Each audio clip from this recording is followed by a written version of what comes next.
So, good evening, everyone. Welcome. So, in a minute, I'll hand over to Stuart, but first, just announcements for the next couple of meetings. So, next month, we have Jason Tribick talking about audio stuff because he's working on the audio input API and other things.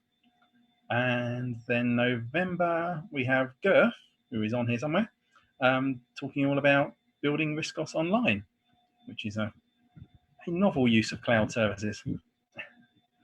Right, so now I will hand over to Stuart Swales, who's kindly going to tell us all about his history through the 80s and 90s with Acorn and Acornsoft. Thanks, Brian. Thanks, everybody, for tuning in. So I've entitled this talk From Fortran to Fireworkz because they kind of bookend important parts of my journey through the 80s and 90s, from Acornsoft through to Colton Software. But let's start at the beginning, as you always should. Well, first of all, I became interested through electronics. I was interested in audio systems, and various electronics magazines had projects, and you could build some of the cheaper ones and fantasize about some of the more expensive ones. And I was helping my dad choose hi-fi systems at the time, and we built our own chassis for things. And then in mid-1976, I stumbled across a magazine called Electronics Today International. And I decided to order this through my local newsagent. Never heard of it. So I went to the next nearest newsagent. Nah, can't get that. At least they'd heard of it, but their agent didn't supply it.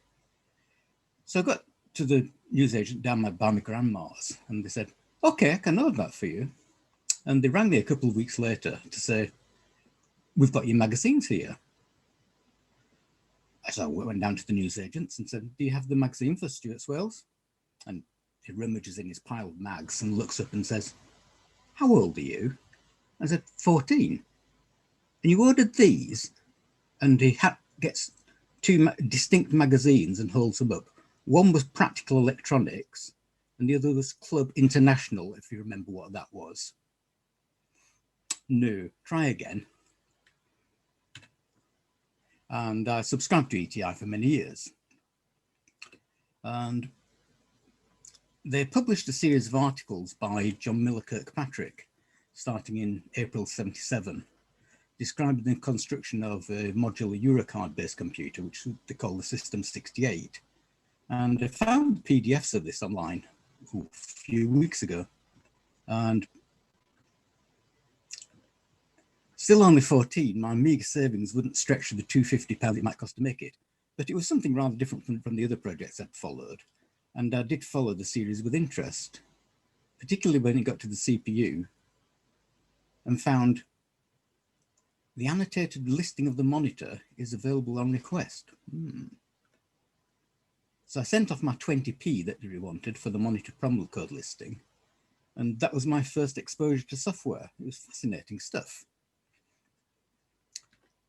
Time went by, still unable to actually afford anything. I went to a computer show in '78 at the NEC in Birmingham.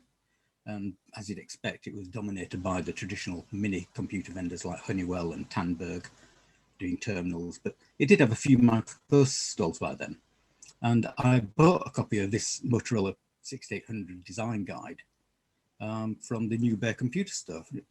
And it's a snippet to £2, and that's still in archive. But I was still poor, couldn't afford anything that I wanted. And there were things around like the Scrumpy at the time, but it was all, toggle switches and flashing lights. And I thought that if you're going to have some software, it needed a decent display to actually looking at the outputs and mixer tubes. Clicking, please do it. No. Meantime, my maths teacher was doing an OU computing course, and he had access to the HP timeshare system. And I think this was in preparation for them beginning to run computing A-level a couple of years afterwards. And I didn't do that anyway. And why the school already had an ASR33 teletype, I don't know. But we did get it talking to the HP using a phone coupler. And they were happy for me to use it at lunchtime. And this was my first experience with BASIC. And I did find the HP one, as you'd expect, to be very well documented and a superb book. So I eventually got a part-time job at Tesco. And this was in the evening and Saturdays. And I soon put a bit of money together. Still, you know, the budget didn't run to very much.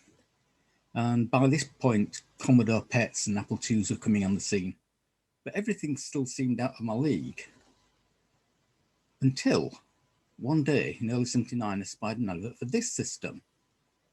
It's the Ohio Scientific Superboard. And this is my one photographed yesterday. It's got a 1meg6502.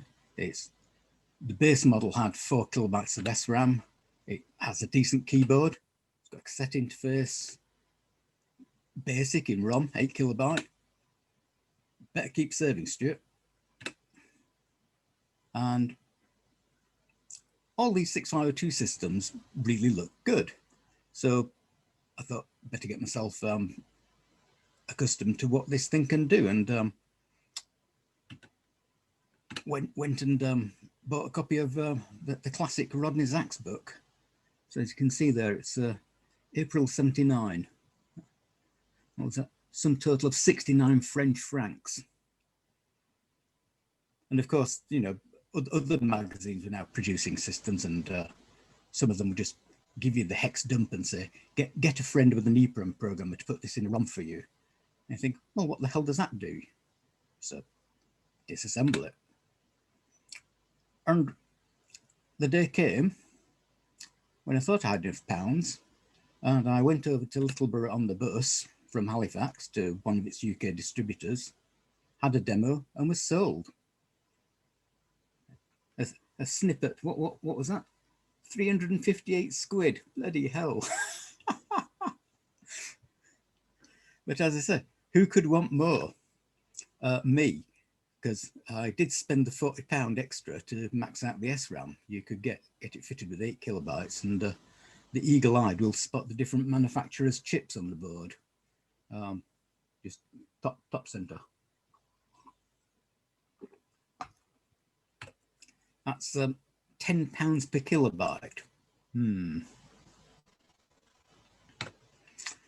And so actually getting to program the 6502, the first thing I did was write a disassembler in BASIC, just to figure out how its monitor ROM worked. And I had a typewriter at home because my handwriting was lousy, and created a lovely annotated listing. And I know it's in this house in a red folder somewhere because I did see it a couple of years ago, but damned if I can find it. And I told the service agent that I'd done this, and they go, whoa, well, that's handy. And so sent him a copy, and I think I got a tenner off him. And then he said, do you want to do the extended monitor? And he went, well, all right, send more money. The Superboard, it had it wasn't a pixel-based thing. It had a character generator chip with hardwired characters, but it did have quite a lot of useful graphics, you know, edges, lines, boxes, a little tank in 8 orientation, so you could do tanks firing at other things, and a Starship Enterprise that could fly backwards and forwards across the screen from in different orientations. So I got around to writing a few games, some in BASIC, some in assembler, and of course you have to write a lunar lander program, don't you? And I did advertising Computing Today, which, remember Electronics Today International, Computing Today started off as a insert within Computing ETI, and about this time it forked off into 50p standalone magazine. So I started advertising there, and it did repay its advertising money.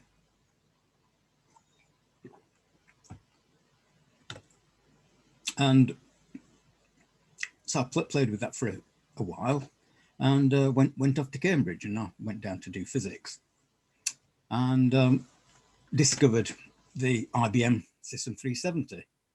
And this was running their homebrew operating system called Phoenix. And the Model 165, it had a huge 4 megabytes of RAM. I mean, could you believe that?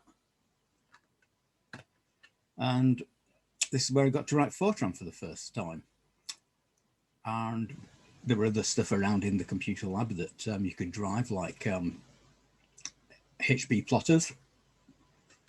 So you could run incomprehensibly large programs, you know, compared to the old micro at the time, and do really good support libraries from numerical algorithm group, you know, 3D surface plots, system solvers, all sorts. And if you asked really nicely, you could up your process limit from 256K to a megabyte. I mean, imagine that. However, you were somewhat resource limited. Each user had a quota, and this was the dreaded message. But if you joined the Physics Society, you got extra brownie points and could hang on for, I think it was 10 times longer than normal users, but it was still not enough. But we discovered quite early on that if your resources were too low to actually do a log on, then if you prepared a job offline on punched cards and threw it in the punch card reader, once it had started reading the job, it couldn't stop it. So that was highly abused. You know, you could run some large jobs and then go home on holiday. So I was quite happy playing with the microprocessor at home when I went back and looking around on the IBM, exploring different languages. As you do, you know, there you got to have a look. And one of the languages I came across was BCPL. As you actually see on the front of the cover. And I had an interest in compilers by that point, which is a bit odd for a chap doing physics. And I'd bought this book by Bona about parsing code generation. And my friend, Tony Thompson, who's now ARM, he was doing computer science. So in Cambridge, you do, or you used to do, something else for the first year, and then you could do 2 years of computer science. There was no 3-year course back then. So Tony had done a lot of the same courses as me in the first year, and then gone off in the second year to do computer science. And towards the end of that year, he'd borrowed my compiler book. And his computer science supervisor was a chap called Jeremy Bennett, who'd started work at Acornsoft running their languages group, because they were just starting to get in producing languages. I think one of the earliest ones was Lisp, and then they'd done Forth. And he visited Tony one day, and he spotted an unfamiliar book on his shelf and started to have a riffle through it, and found an unusual inscription in the front cover. I thought, who is this person? And he knew all the people that were doing computer science. It wasn't a very popular course back then. So why don't I know them? Is it somebody who doesn't come to lectures and says, nah, Stuart, he does physics. What the hell's he got a book on compilers for? Oh, he's interested in them. Oh, well, at this time, I was between the second and third years. And I was back down in Cambridge again during what they call the long vac weeks. So you do some laboratories at the Cavendish for 6 or 8 weeks. I can't remember what, but Tony said, there's this chap I'd like to meet you.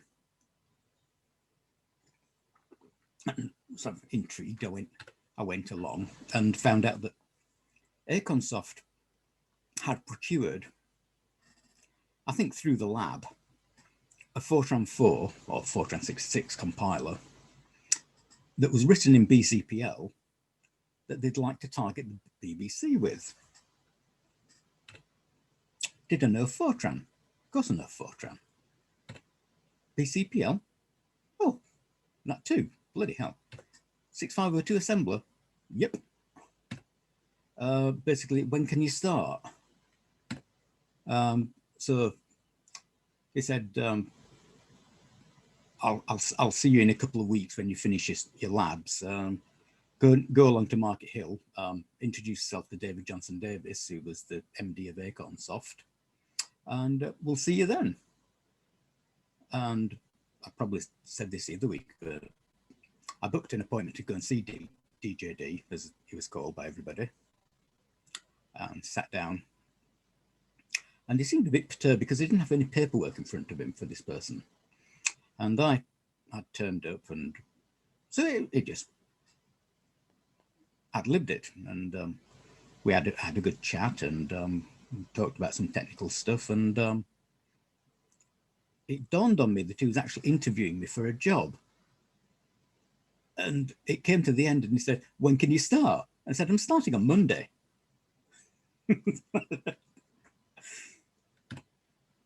So I was a BCPL compiler.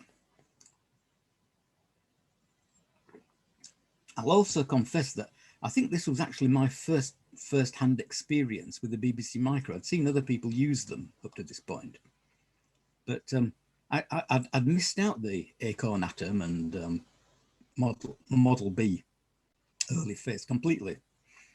So Acornsoft were in the process of producing a number of language systems. And the current one that was on the go was BCPL. And that came in 2 ROMs for the compiler and its runtime system. But the Fortran compiler that we had was quite a bit too large for this system to process.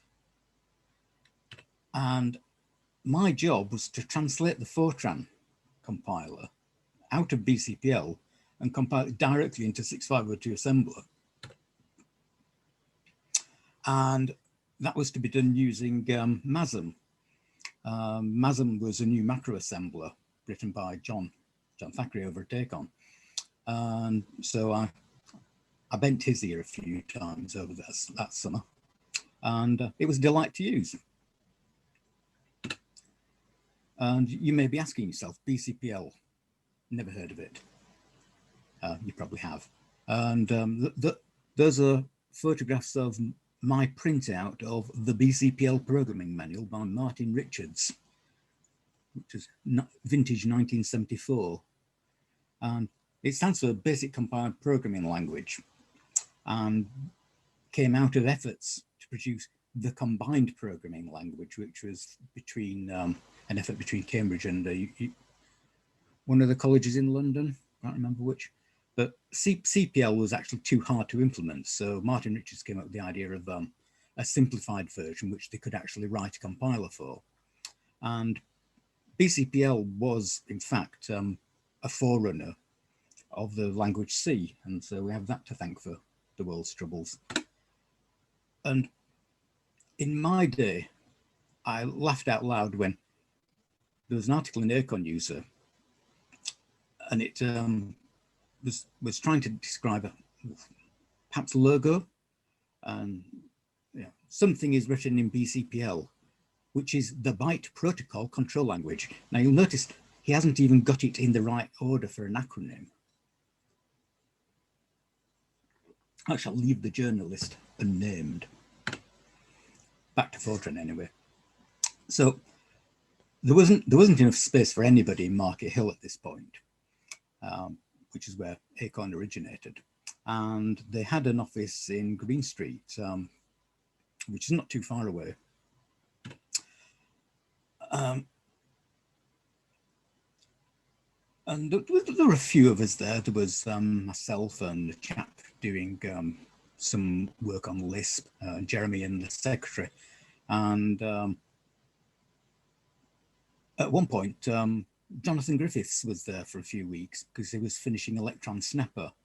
Now, I've known Jonathan since then, and we'll still go skiing together. We were in La Plagne earlier this year, exactly when we were thrown out by the French government because, you know, COVID. Didn't even get any skiing in.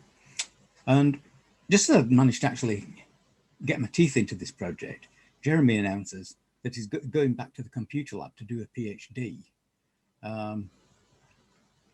which is, you know, was the total antithesis of what you'd expect from RISC. The automated design of computer instruction sets. It was just about, you know, very much into compact instruction sets, you know, to minimize memory bandwidth for instruction fetches. But it did become a lecture in computing, and authored a textbook in 1990. I haven't seen Jeremy for a long time. So this is when Paul arrived. Now, many of you are probably familiar with Paul from, he gave a talk to the ROUGOL 8 years ago, maybe, and he's done many talks since then.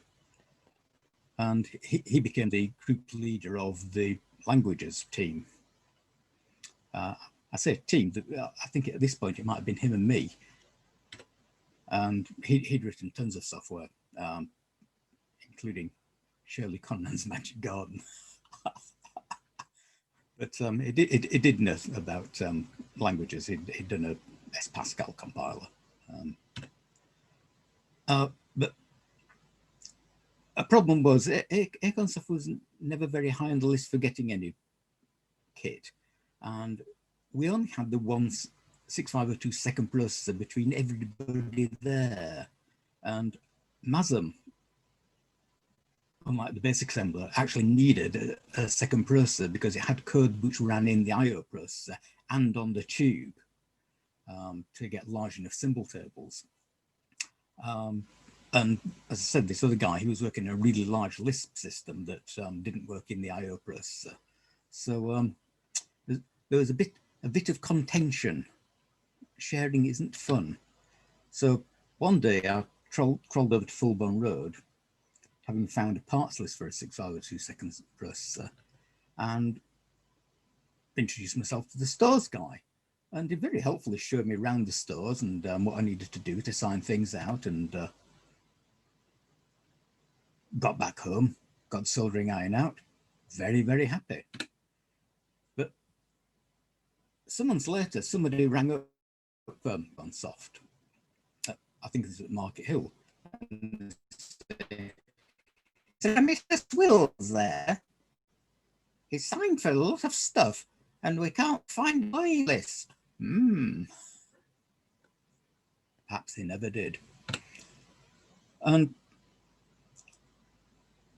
I was making quite good progress with compiling the Fortran compiler myself down to 6502. And Acornsoft gave me a system to work on it in the spare time.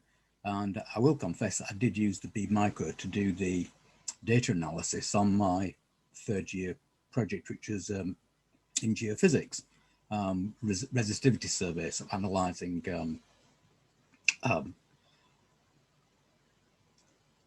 the thin layers of the ground in a half space. And for some reason, I can't remember, I ended up with two BBC micros, one with the color screen and one with the monochrome. And this made me quite popular to the point where you get a knock on the door when you were asleep. Stuart, can I come and play? What was one of my favorites? Chucky Egg. So I was intending to do a PhD in radio astronomy, but when it came around to looking at what was available that year, nothing whatsoever piqued my interest. And I thought, well, do I really want to spend 3 or 4 years doing something I'm not interested in? I thought, bugger it. Paul's been pestering me for, you know, are you going to come and work for us? I'm going, no, I'm good. I'm off to do a PhD, mate. And So one day I trotted around to Green Street and said, when do I start? Which was September. So we had the summer off, and I was working for Paul again. And by this time, Paul had actually recruited Richard Manby to the group. And my mate Tony from university joined at the same point.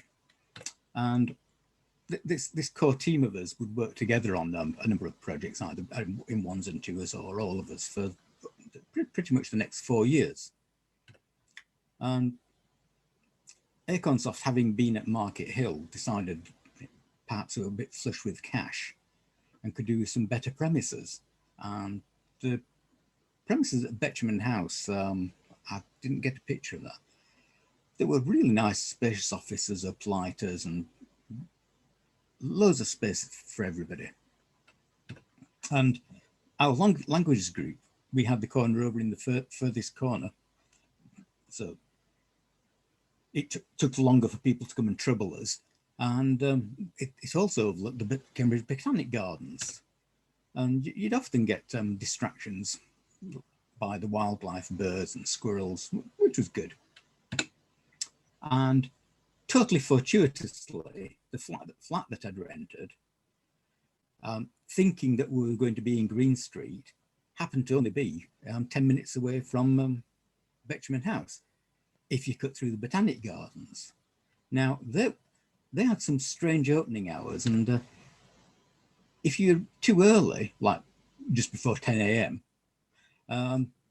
their main exit gates, but at the top of Station Road, were still locked. But there was a wee wall, and you could scramble through the bushes and jump down this wall and surprise the people who were in the bottom floor office, which was Logica. So as I say, I was full-time work now, and I was still doing Fortran, and I think I pretty much finished the compiler and then was working on the runtime system. And Tony was doing floating point support code, and you might say, didn't we just lift that from BASIC like everybody else? And the answer is no. And I visited Tony December and found the copy of Codium Wait that we had on his shelf. And this system also needed a linker and a loader, but other things seemed more pressing because that, you know, the languages group, things were coming through, they needed testing, repackaging, bit of work doing on them, and we got less and less time to actually work on Fortran, and it came to a bit of a natural end. I don't think there was any point at which we said that's really it, but it just stopped because it was always going to have to compile on a second processor, and to run anything useful it needed to be on a second processor, and not many people had second processors by then, so we hadn't started the documentation. That didn't help. So as you see, I've lifted this slide from one of Paul's talks. We continued to publish programs, and the top row of programs are ones that were published in, I think, 1983 and 1984 saw us releasing the bottom row of programs like Logo was written in BCPL, Comal was done by Dave Christensen. Can't remember who did Prologue, but it was a dog.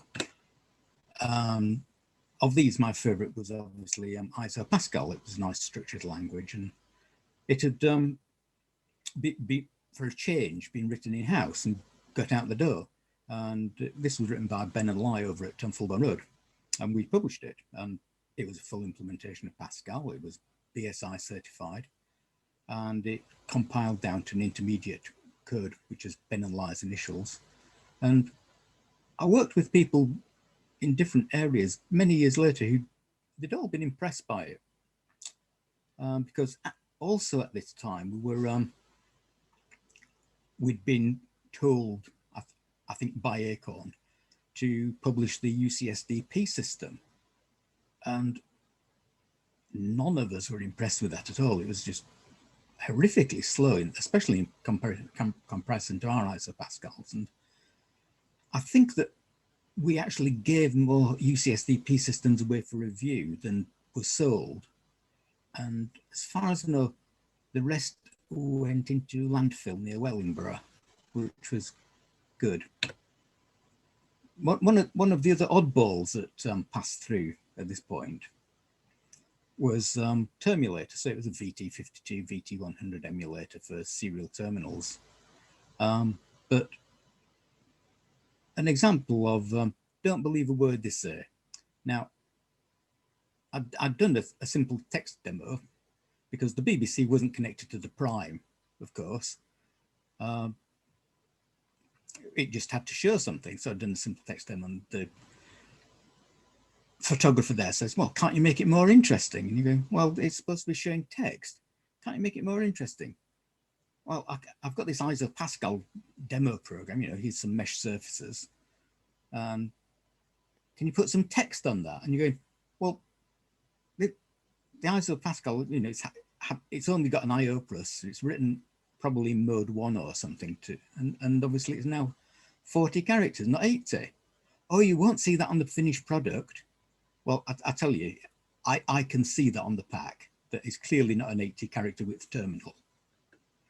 I think the guy there is John O'Neill from Acornsoft Publications.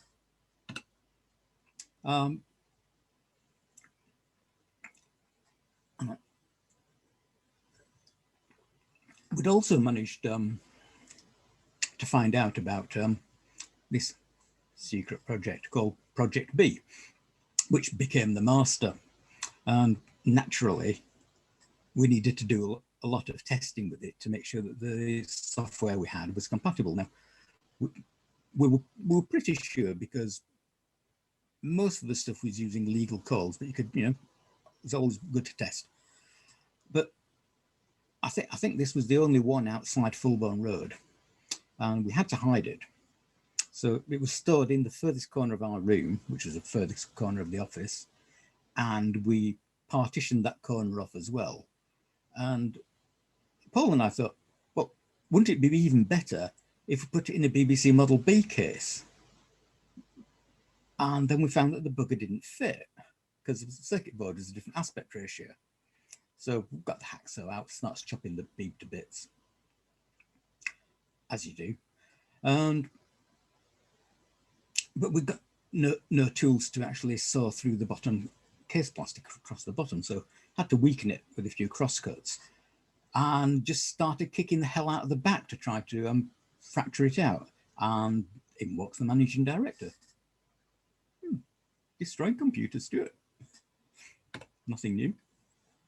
Well, what a good time to join Acorn. All this sweetness and light. And then we came back from camping, I think it was. And the world collapsed. And, you know, it cuts across the board and thinking, well, but we've got a profit-making division here. If you cut us, you're going to cut your profit. It didn't seem to affect their decision-making process. But by hook or by crook, you know, we sort of fought to keep ourselves together as a unit, and we did. But people came over from time to time and they were examining our part of the group accounts, and they kept finding things like, well, where did this £10,000 come from?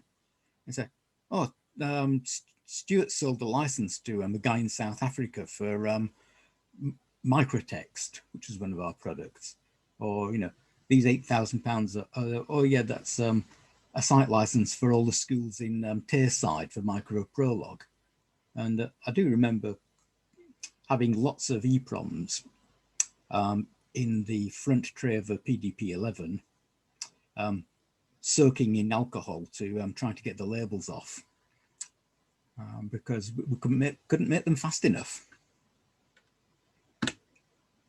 And around this time, we thought we got wind of the communicator coming along and said, wouldn't it be a good idea if people could write applications in Pascal rather than having to write them in assembler?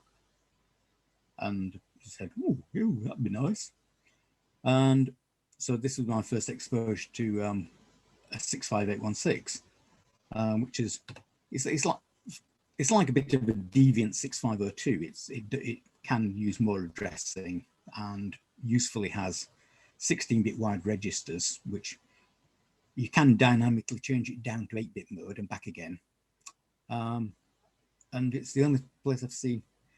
I mean, this is a defined no-no in the process data sheet. Now, early NMOS 6502s, if you executed unknown opcodes, that was basically game over. But it didn't say that.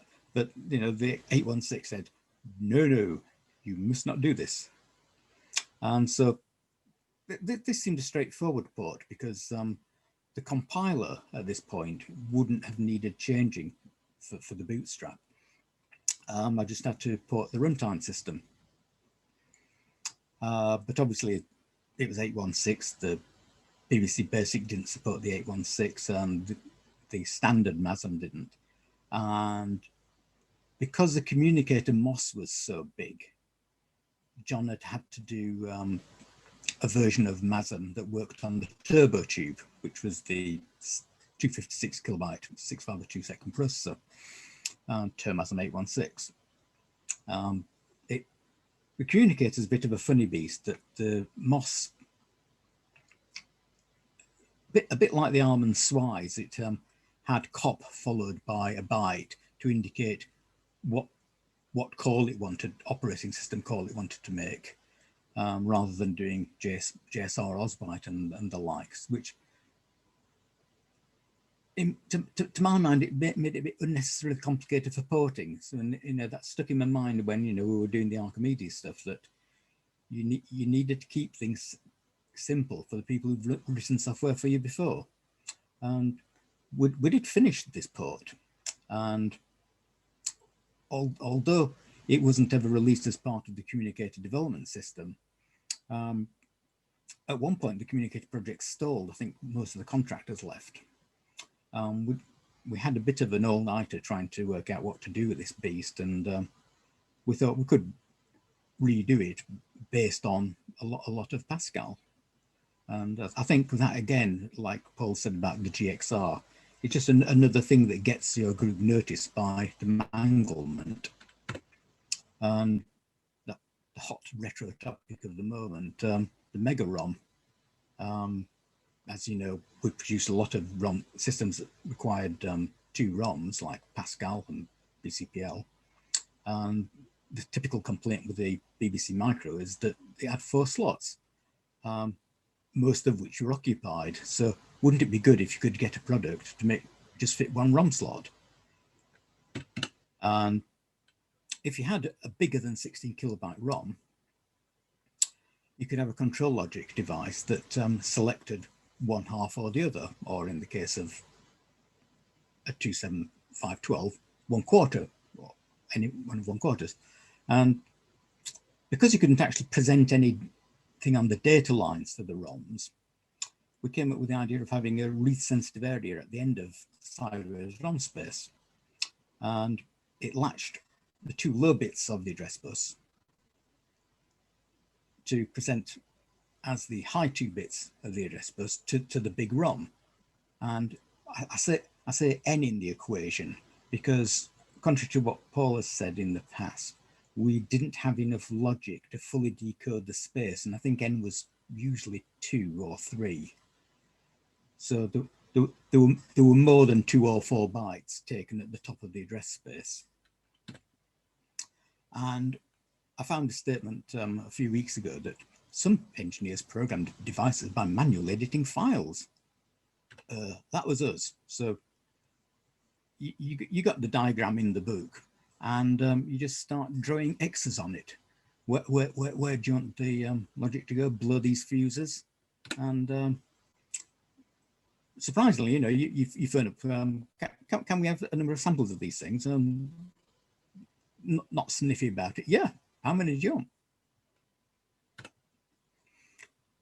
And just like the MOS pass service calls round, then transparently to the MOS, we had to pass every call received by one of the sub-ROMs to each of the sub-ROMs in turn to see if they wanted unknown OS bytes or whatever. And you could do that by patching the service entry in each header. And we had some common switching code. But given that you had common switching code and given the 6502's pipeline, you had to have the switching code in the same place in each sub-ROM so that you actually had a valid opcode for it to execute whilst it was in the next ROM. So I think the original switch is something like load the X register from our location within the read sensitive area, which is unique to that particular one, and then load a indexed with X to switch to the next sub-ROM. But Paul and I do remember Tim coming up with something much more elegant, and it would be interesting to know. Our first prototype was a butterfly board containing one ROM on either side, control logic in the middle, where the plug was. The control logic we put on a PAL. And I'm pretty sure that we did make this system work for all of our pairs of language ROMs. And Paul has a memory of some of these ROMs going into production. I certainly remember talking to production engineering at the external contractor who were doing it to blob the two together. But as is often the case, you don't actually find out what's being produced. And talking to the engineers actually ended up saving Acorn a lot of money a few months later, because when they were making Logo and ISO-Pascal cartridge ROMs, one of the engineers who we've been in touch with, they were using the same contractor to make the cartridge ROMs. I think we talked to them because they were going to be blobbing the ROMs onto the cartridges. And they rang me up to talk to someone sensible, as he said. Me, sensible? And they'd been asked by purchasing to build 5,000 cartridges containing 2 copies of the Logo 1 ROM and another 5,000 cartridges containing 2 copies of the Logo 2 ROM. And when questioned, purchasing were very insistent that that was exactly what they wanted. So we didn't tell them what we'd done and give them the right thing anyway. And the ultimate expression of the MegaROM was something we did maybe 9 months later, called the Trilogy, which we liaised with Mark Colton and got copies of the latest view and view sheet, view store and view spell, because we knew at this point he was going to be putting view and view sheet in the master ROM. And the idea there was we had 4 large images in the 27512. I've had the label off the PAL, and yeah, the date code is 8537, so it was in the what, 3rd quarter 85, and I think that it was going to do this for B+ users, because on the cards at that point was this product called Overview. Again, I never saw this be produced, but Chris Evans has it in stock, and that was to complement the master ROM, which had view and view sheet in it, and it had view store and view spell and view index and printer driver generator and Uncle Tom's Cobbly, and high versions of them for the tube. But if you had a mixed site of masters and old beebs, as people did, like schools, maybe it would have been a good idea to have all the functionality of that available for them. So I think that's why we were doing it. But I think what killed it was that we couldn't actually agree on a resale price for it. It wasn't that the chip itself was expensive to make, I think the arguments just drew on interminably, and died. So it would be good to see how it worked. From the last talk, the kind folk at the Centre for Computing History, they volunteered to dump the EEPROM and have a look, see if they can read the fuse map from the panel. I think I know what the fuse map is, but there might be a couple of details in there with timing that need to be corrected on. But it really would be good to have a look and see what that did. Oh, there we go. Watch this space. Now, money being short and plush offices being expensive, the powers that be decided to move Acornsoft out of Betjeman House and join in with the branch of Acorn, which had moved to the Technopark on Newmarket Road. And that move was sometime mid-85. Now, sadly, a lot of my stuff from that era was down at my mum's house, and my mum died a couple of years ago, and Anne was too poorly for me to go and help, and basically it all went in the skip. So I'll never see a lot of that again. So some of the dates are a bit hazy. And they had cleared some space for us, but you know, on the assumption that everybody only needed about 4 square feet of space, because it was a bloody nightmare. We had this orange fortress made out of moving crates, and we had that for some time. It was also quite funny that during the move, we were moving a lot of cabinets, filing cabinets containing release stuff, and you know, drawers full of 27128s. And the facilities manager of the time sort of ran up to us going, "Yeah, you can't bring that up here." And as somebody was saying before, floor loading. It had a really weak floor, so we had to carefully position all the filing cabinets adjacent to the concrete support pillars to ameliorate somewhat. But even so, we didn't get them all up there. We had to put half of them downstairs, and even so, didn't have enough space. But at that point, I then had to get the bus to go to work, which was fine, but the bus stopped abnormally early in the evening, so I always ended up walking home. That was about an hour. 87 I moved a bit closer, so I could walk there and back. It was 25 minutes each way. I was also involved with the Master Turbo, which was a 6502-second processor specifically designed to fit internally in the Master, and it had a faster CMOS processor. I mean, some of us had already got overclocked 6502s, but you know, this did it safely. It had useful instructions, and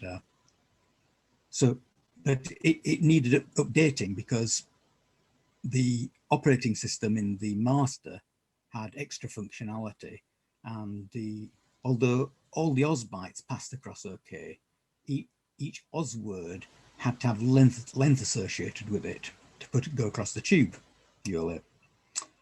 and unknown OS words on the tube were a bad thing. So things like OS words to read the time and get time dollars from BASIC, it needed to be extended to handle that. So naively, you troll off to the drawing office and check out the tube source, and lo and behold, it's on archaic floppy disks that can only be read in a System 3, and it needs a System 3 to build on. We didn't actually have any of those by this point. It was only probably at this point 6 years since a System 3 came out, and we didn't have any working ones left. So top tip. But one evening, I'd already started on disassembling the tube ROM out of interest, as you do, and found that it was far better commented than the original source. It assembled to the same binary, so we ran with that. And as I said, one of the change lines in the first source file innocently reads, converted from UART format to MASM format. What a lie.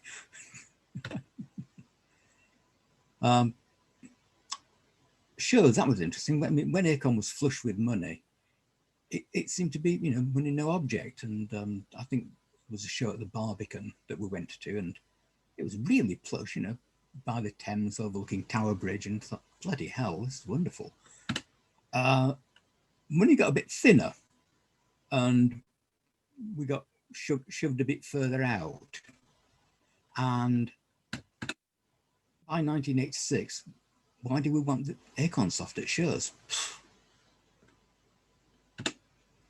And I remember particularly Olympia 86, I think this was January or February, someone might correct me, but they've really gone headlong into the scientific workstation market and had rebranded the ACW 200 whatever that had the 16032, sorry, 3216, as the Acorn Cambridge workstation.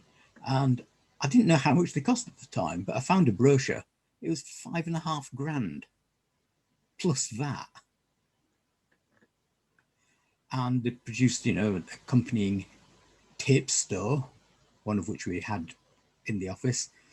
And they were occupying most of it.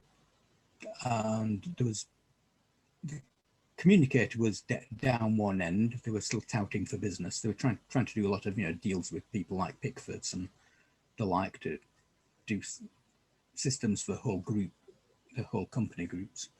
But Paul and I somehow managed to wangle a corner of this space to demonstrate the B+128, because the master kept slipping. And so, you know, we'd done the B+64 and the B+128. I mean, the master must have been only a few months away at this point, but something needed to fill the gap. And we were thronged.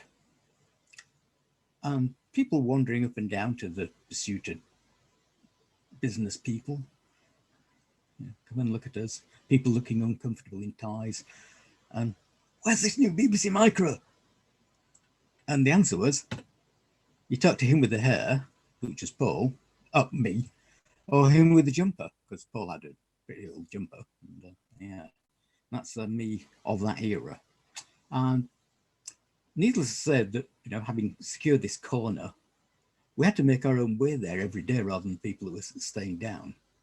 And the cheeky devils even got us to bring a replacement monitor down for the communicator lot from Cambridge, carrying that on the central line.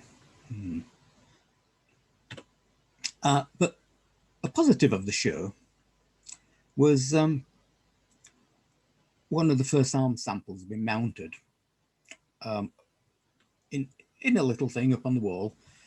The Acorn RISC processor is here, and totally unsung. There wasn't anything pointing you to it. And somebody sidled up to me and said, well done, you beat us to it. And you're going, you what? Oh, I work for HP and you've got your RISC chip onto silicon before our team. Oh, really? Because I knew PA RISC was coming along. And they had got it working by this point, and they had just released a computer using PA RISC, but it was all made from huge amounts of 74 FTTL. So well done, Acorn, that's what I say.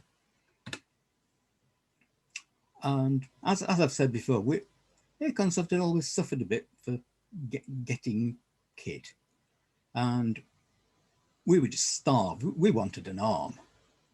And having previous, then I decided that I could build some of these systems, because once systems have been built for the important people at Fulburn Road, they ran out of enthusiasm for building more for anybody else who could well use them. So I said, I'll build 4 and we keep one. and you can have the other 3.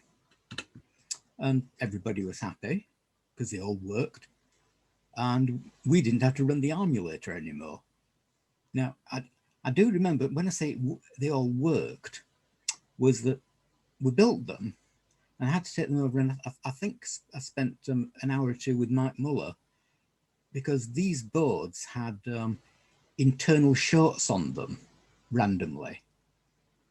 And so there was a lot of probing around, deciding where the shorts were and then blowing them up with a bench power supply. And having got a real ARM, and you didn't have to play around with the emulator, you could actually start to write real programs. I mean, we had written ARM code, you know, to do things like square roots in floating point, but it was a bit tedious. But you know, you got this shiny ARM on your desk, and what can you do with it? ISO-Pascal, we know how to do that. And I thought, a bit more of a challenge this time. Why don't we actually get it to produce native ARM code rather than just port the runtime? Bloody good idea. But we were having to cross-compile things still because we hadn't, until we got it like into that state, we couldn't, we still had to compile the BBC Micro on the tube. And it wasn't fast. I can't quite remember how long it took to compile the compiler, but 4 hours maybe. But Richard Manby had a little homebrew 68,000 at home, and he'd written a Pascal compiler for that. It had a really fast parser, so we adapted that. And so we could run that as a syntax checker before you actually started the compile job. And unfortunately, this was yet another unfinished product. There was a lot of them in Acornsoft's history. I mean, there was one chap who, you know, the tag went with him that, you know, oh God, X is coming to work on your program. Nothing X has ever done has ever come out the door. And it wasn't because he was a bad programmer, because he was excellent. It was just that circumstances happened. And we did get it working. Okay, the code was suboptimal. We knew that. It was a first stab. And then events overtook us, as you'll see in a minute. And the last 6502 application that I did work on, and we did, Paul Hudson and I did quite a bit of work on this because we presented with it as, you know, here's the finished product. You go, no, it isn't. Was the Acornsoft C system. Now, again, I never saw the packaging for this, so I was skeptical until a few days ago that it actually got out. And I found that, yep, there are Tutu and Paul padding words in there. Now, Tutu was my nickname for reasons I shan't go into. So in the source, you'll often find yeah, Tutu, CMOS and rubbish like that. And for a change, rather than just doing it off our own bat, we're actually using the new at the time green X-Open portability guide to make you know, a standards compliant library, because this is back in the days before ANSI C. And I probably did the integration that we had with edit in this system, because I kind of take an edit from the ISO-Pascal system under my wing. And I certainly remember CMOSifying edit. Whether that was the version that went in the master ROM or not, I don't know. And there are other things that I CMOSified that went onto the master. I can't remember. And as I said, I'm genuinely surprised to actually see it was a real product, and found it out there on the interwebs. And then our friend Arthur came along. Famously, you know, can you do it in 5 months? Of course we can. Oh, how we laughed. Well, in a way, what we were trying to do was to make a bloody good BBC Micro. And I forgot to put a picture of it in, but you know, our specifications for this was basically the BBC Advanced User Guide by Bray et al. And everybody did have one on the desk. And the first thing we got with more than an ARM in it was this beastie, which was the A500 second processor. And so this was a state where it had all the first generation of ARM and ARM support chips on. I believe it was 4 megabytes of memory. It had a tubular, so it needed to be connected to a host. As I said, yeah, so it's an ARM 1. It was running Brazil, like all the previous ARM development systems.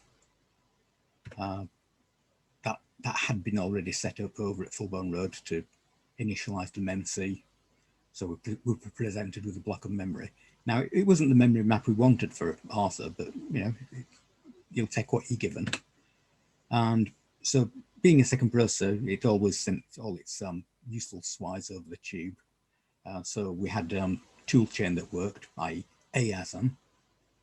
Nothing fancy, no OBJASM or anything like that, just AASM. We're producing standalone bits of code.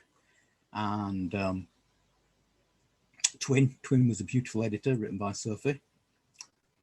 So you could be editing code and call up a task shell underneath it and run AASM like you would in a task window these days and get the output piped back into one half of the editing window and then correlate that with the source error. Brilliant. And unlike ADS, the ARM development systems of the day, they had a single byte ROM and the ARM had to read 4 times to get a word. But this ran at full steam with the EEPROMs. But that was a problem. Bloody hardware designers. Let's put the ROM sockets so close together that you can't put ROM emulators in them. Because, you know, with the BBC Micro, we've been used to, you know, Greenwich ROMs, which are 8 and 16 kilobyte SRAMs, with battery-backed SRAMs. So you could program them up in moments, drop them into a system, and voila. And this, no matter how we tried, you just could not shoehorn them in. I tried stacking them on, you know, turn pin sockets overlapped against each other, and you know, the traces were too long then, and it's bloody hands in horror. And it's a lesson I took to you know, other companies, you know, to get the hardware designers to space things out, certainly on the first boards. So yeah, I spent a lot of time programming EEPROMs for this bloody thing, and the Archie ones were actually really expensive because I think we got the first megabit EEPROMs in the UK, and there was something like £65 a throw. And one of the little buggers was really quite recalcitrant. It'd get halfway through and then occasionally throw an error. And because they were very expensive, you know, you're always encouraged, well, have another go. And you go, you know, and after a while you just go, no. So microwave the bastard. I don't think there's much point in covering a lot of Arthur development because Paul's done a number of talks on it, and I recommend them to you. We started off as our core Acorn languages team, Tony, myself, Richard, and Paul did an excellent job at keeping the upper echelons at bay and letting us just get on with it.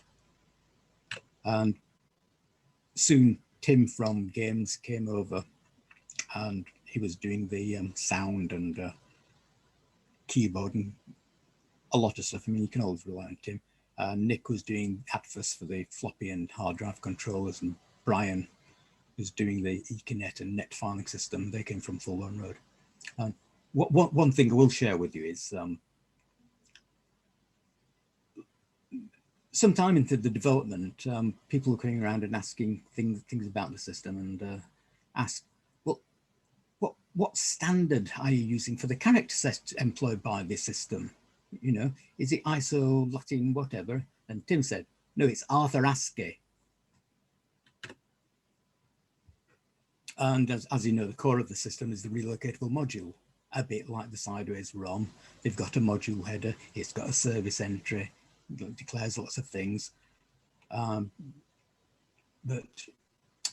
to help with consistent star command processing, the modules could expose a table of commands rather than decoding themselves, because again, it's just those little niggles that you know, not all sideways ROMs are created equal, and you would find inconsistencies in, you know, abbreviation handling, or where you could put spaces, and so get the system to do it for you consistently. And a key part of this was that they needed to be position independent. Now that's trivial on ARM. Why would you need a relocation table unless you designed your system wrongly? And that's what they seem to be encouraging people to do.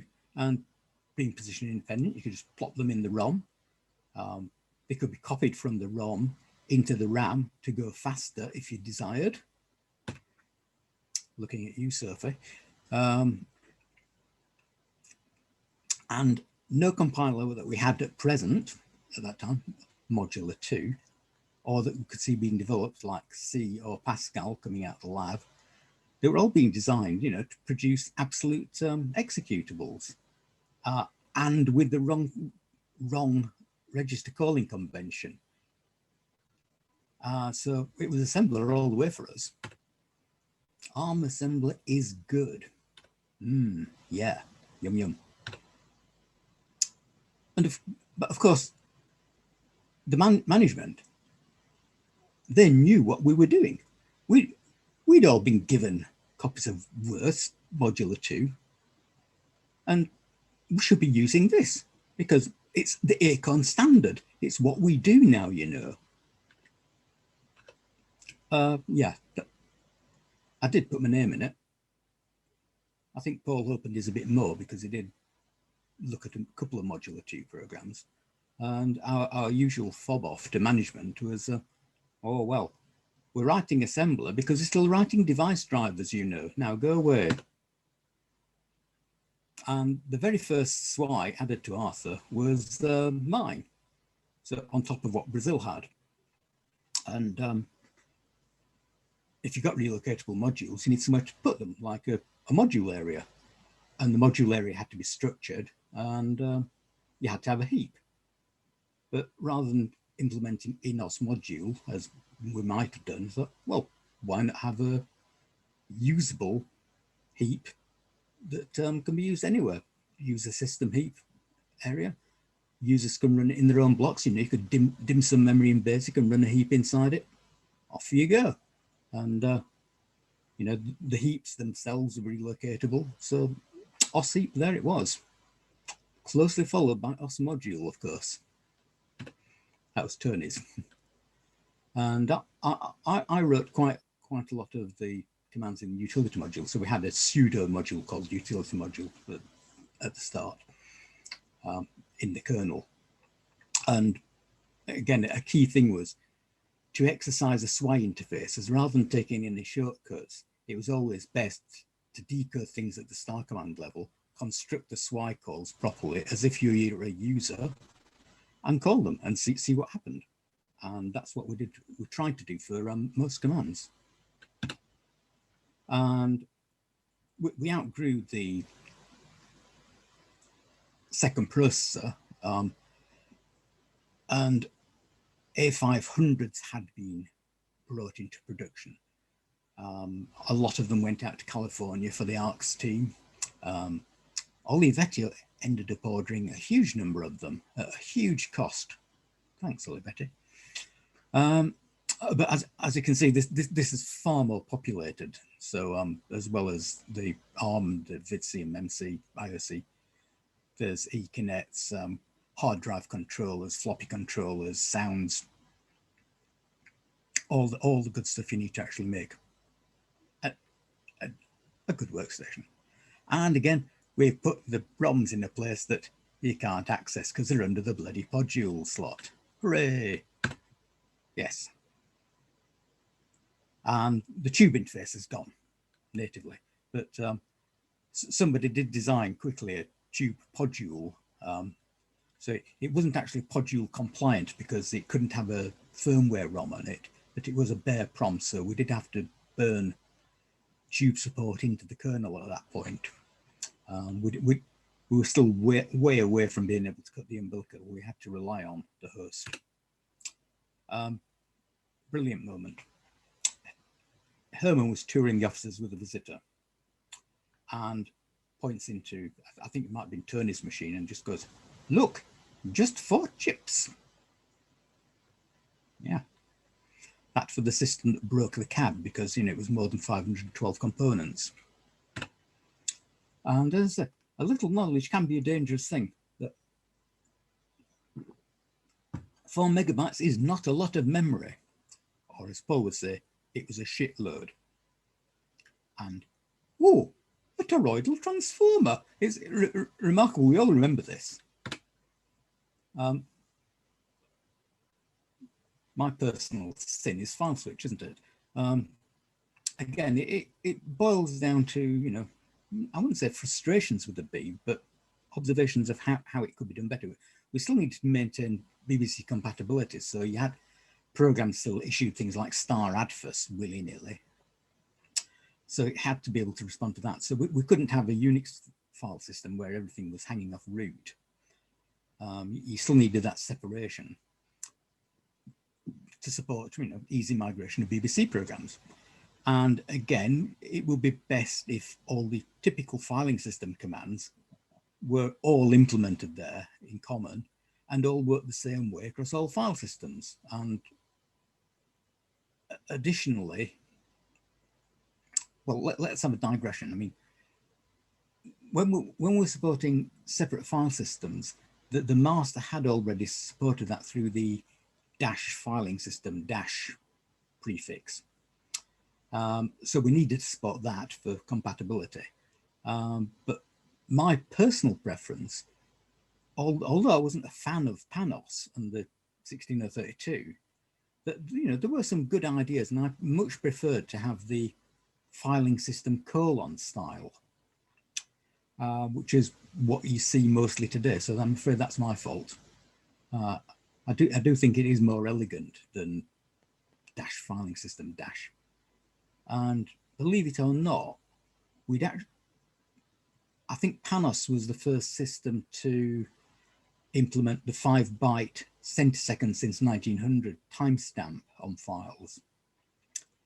And we'd, on the sly, been supporting that since before the days of the master. And if you don't believe it, have a look at some old edit code. You could edit wood timestamp files if they were FFFFFB and things like that. And at that point, we had a whole nibble for a file type. B for basic, E for exec, D for data. You can see where that's going. So yeah, so we had objects, directories and files with timestamps, files with file types that through the aliasing mechanism, you could assign them with actions.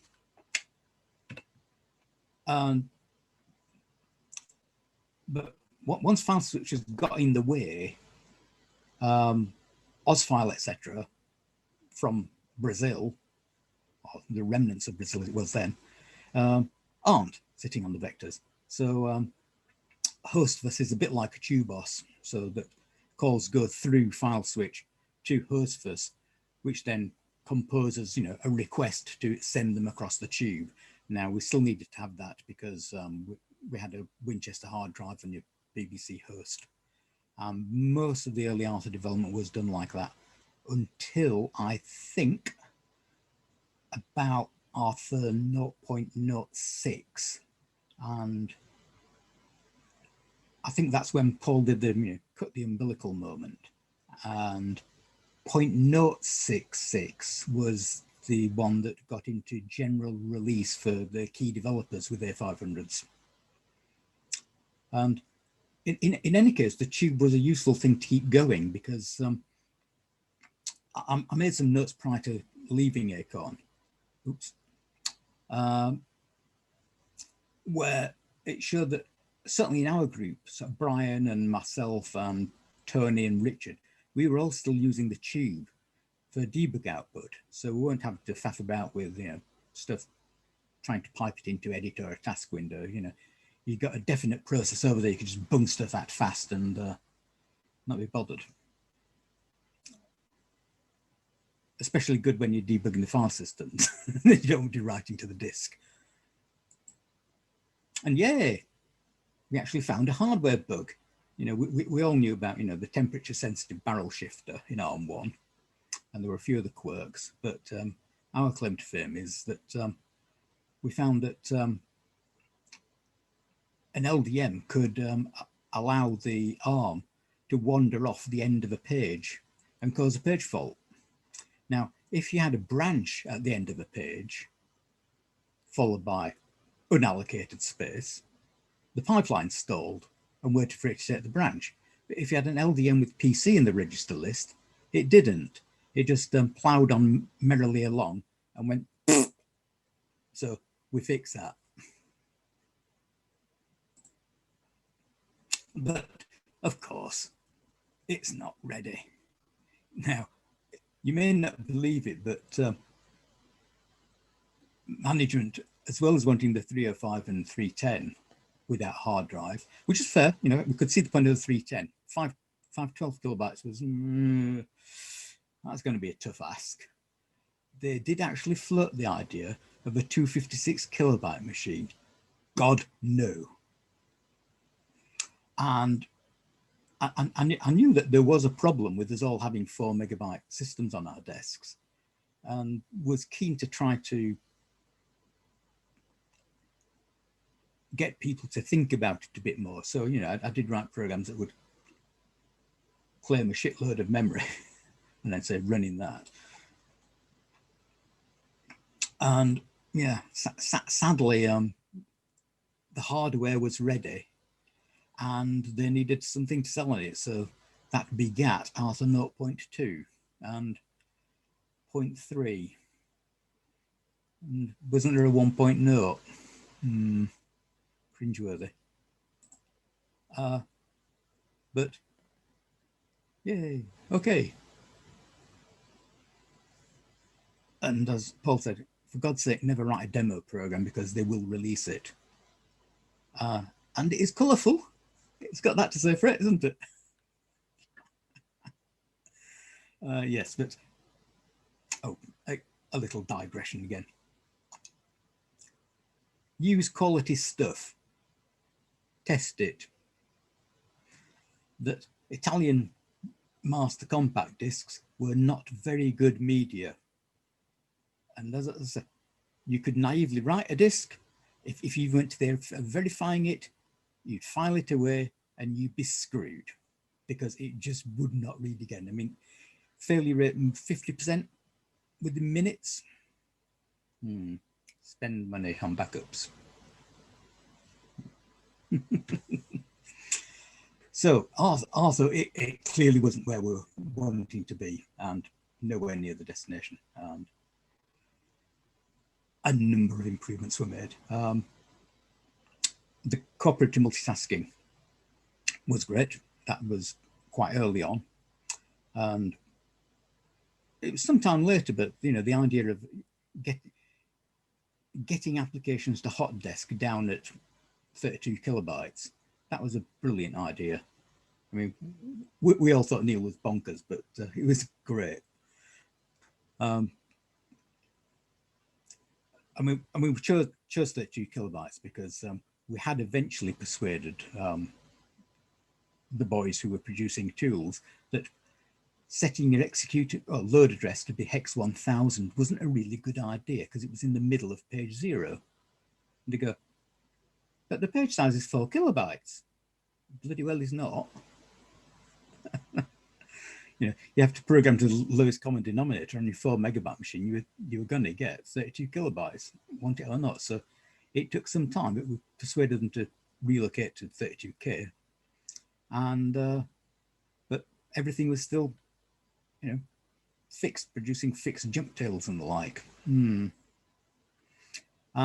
obviously we now needed some applications. So I did a few, and Tony and Richard did a few.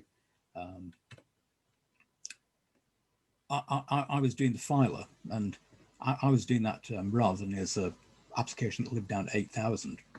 I was doing it as a desktop relocatable module task. And so I worked with Neil on developing the protocols for all the usual transfers for drag and drop files, and happened one day to get too many Windows error.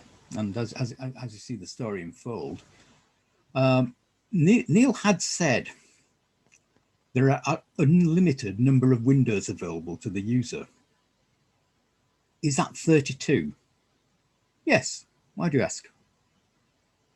I've hit that limit.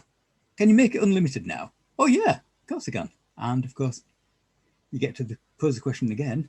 Is infinity now 64? Which it was. And unfortunately, Paul decided to bugger off at this point and work for the enemy and some old friends, of course. I mean, Paul had done the BBC MOS and the Master MOS and Communicator MOS and everything. Tim, I didn't know. Tim was from Protechnic, and Mark we knew. And William Stoyer came over from Acorn, and he quite quickly ported his editor that he'd been doing for ARCs to the window manager. He got the idea of it really quickly. And I've seen emails from William saying why he had a RISC OS machine on his desk and not a Spark workstation, because it just felt much better. So it was a great proponent of it. And we didn't know it was going to be called RISC OS until the very last minute. It's so much like the Archimedes name, it wasn't revealed to us until everything had gone off manufacturing. So we thought 1.86 was going to be the final thing, but you know, there are a few bugs. You know, if you decide that something's final, it isn't. And then, you know, it kicks and screams out the door. And I have seen screenshots on the interweb because I couldn't remember the date. And I can quite believe that it is the 15th of September when we released it, because that would tie in with the photos I have from when I went on holiday. So we sent the ROMs off. You know, we'd burnt a set for A500, which was distinct from the Archimedes ROMs because the A500 had different sound capability, I believe. And when I said I was going on holiday, and Tony said he was going on holiday at the same time, you know, they're going, oh God, yeah, what if there's something wrong? How can we get hold of him? You can't, we're going after the bloody wilds of Scotland. You could give us a mobile phone, A, we wouldn't take it, and B, there'd be no signal. Huh. So off we went, had a good holiday. And on return, our lawyers are worried about being sued. I mean, how in God's name is RISC OS 2.0 similar to the name OS2? And could you just patch it? Probably. Now, the RISC OS date string, it was using SWI right ISO. As you'll know, that's an inline SWI, so it's not actually just pointing to a string somewhere. The text of what it was outputting is actually after the SWI, and it starts executing instructions after the terminator. Luckily, because one of the many ARM NOPs is 0, which is and EQ, I know, if you truncated the string with notes and padded it out with notes, it was fine. Happy. Now, looking through the kernel changes, I found the last 2.0 as the 5th of October. Now, I don't know if that date is in any RISC OS 2 systems because I don't have one to hand. And I did look back through some ancient email. Yes, I do have email from 32 years ago. I found another 23-byte patch from Nick to patch the ADFS for, there was a floppy problem, and the hard drive podule for the A310. And I don't know whether that one made it into the ROM. And after we'd done this, it seemed to take absolutely bloody forever for the RISC OS 2 systems to appear. Now, A440/1 only appeared in July 89. And I think the ROM sets might have appeared in April, but I'd be interested again to know whether anybody had any concrete dates on ROMs earlier than that, because we'd finished the ROM and we're casting around for something else to do. And now it seemed obvious that there was more that needed doing, but Manglement thought otherwise. And Muggins here got assigned to do the production test code for the new file store range. Now, why? That was dull. And this all had to run on BBC Micros. Now, once you've used Basic 5, you're spoiled. So I had to write this basically in Basic 5 and then replace all the multi-line if then else with go-tos. Ha, ha, ha. And one thing that was useful was that the SCSI drives did have external thumb wheels, so you could twiddle the drive IDs. The original manufacturer we'd proposed to use, for every SCSI command, they seemed to read the ID. So to provoke a SCSI error, you could just tweak the ID in the middle of an operation, approximately. And because obviously for production test code, it needed to be chock full of error handling. And so you could just provoke random errors by changing the drive ID. That was fun. But we chose a different manufacturer for the E40S production. And rather sensibly, the firmware on that board cached its ID at startup. So the old trick didn't work. So how do you produce errors now? Twat it with a screwdriver.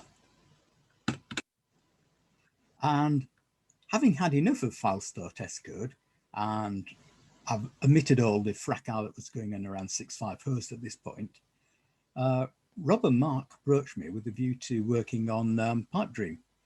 And I jumped at the chance to actually do something interesting again.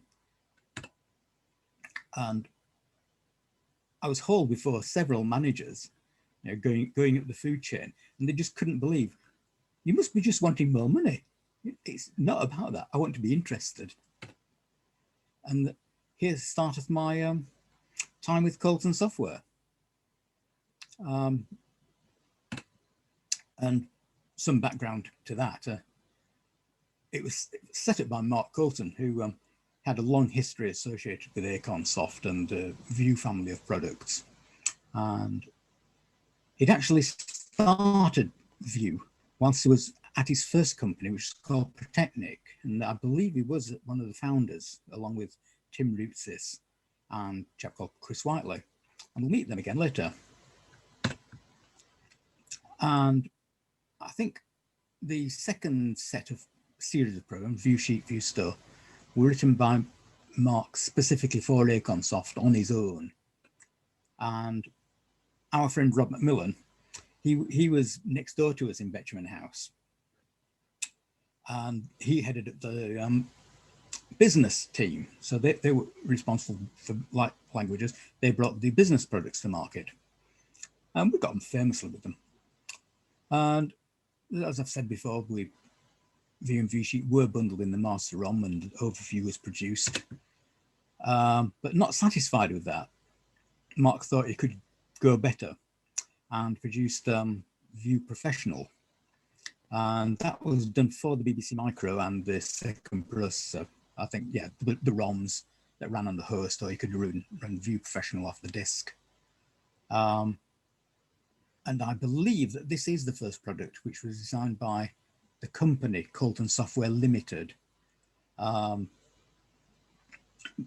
by this time, Rob McMillan had left Acorn and had joined Mark in Colton Software. View Professional is actually the foundation of Pipe Dream. It is file compatible with it. And the story of the genesis of the name Pipe Dream comes from Mark's father, Richard Colton, who was an avid user of Pipe Dream in the end, but having it explained to him, he said, the whole idea is a massive pipe dream or such like.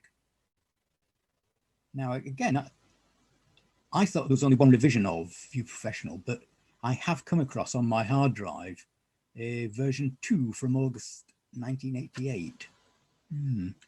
Whether anybody on Stardot has that or not, I don't know. And it evolved further. So Pipe Dream was what Mark suggested to put on the Z88. And there remain a hell of a lot of diehard Z88 users. I mean, I was contacted a few months ago by somebody who was still maintaining the Z88 and wanted to know if I did have the source for Pipe Dream, because he was just having to patch it.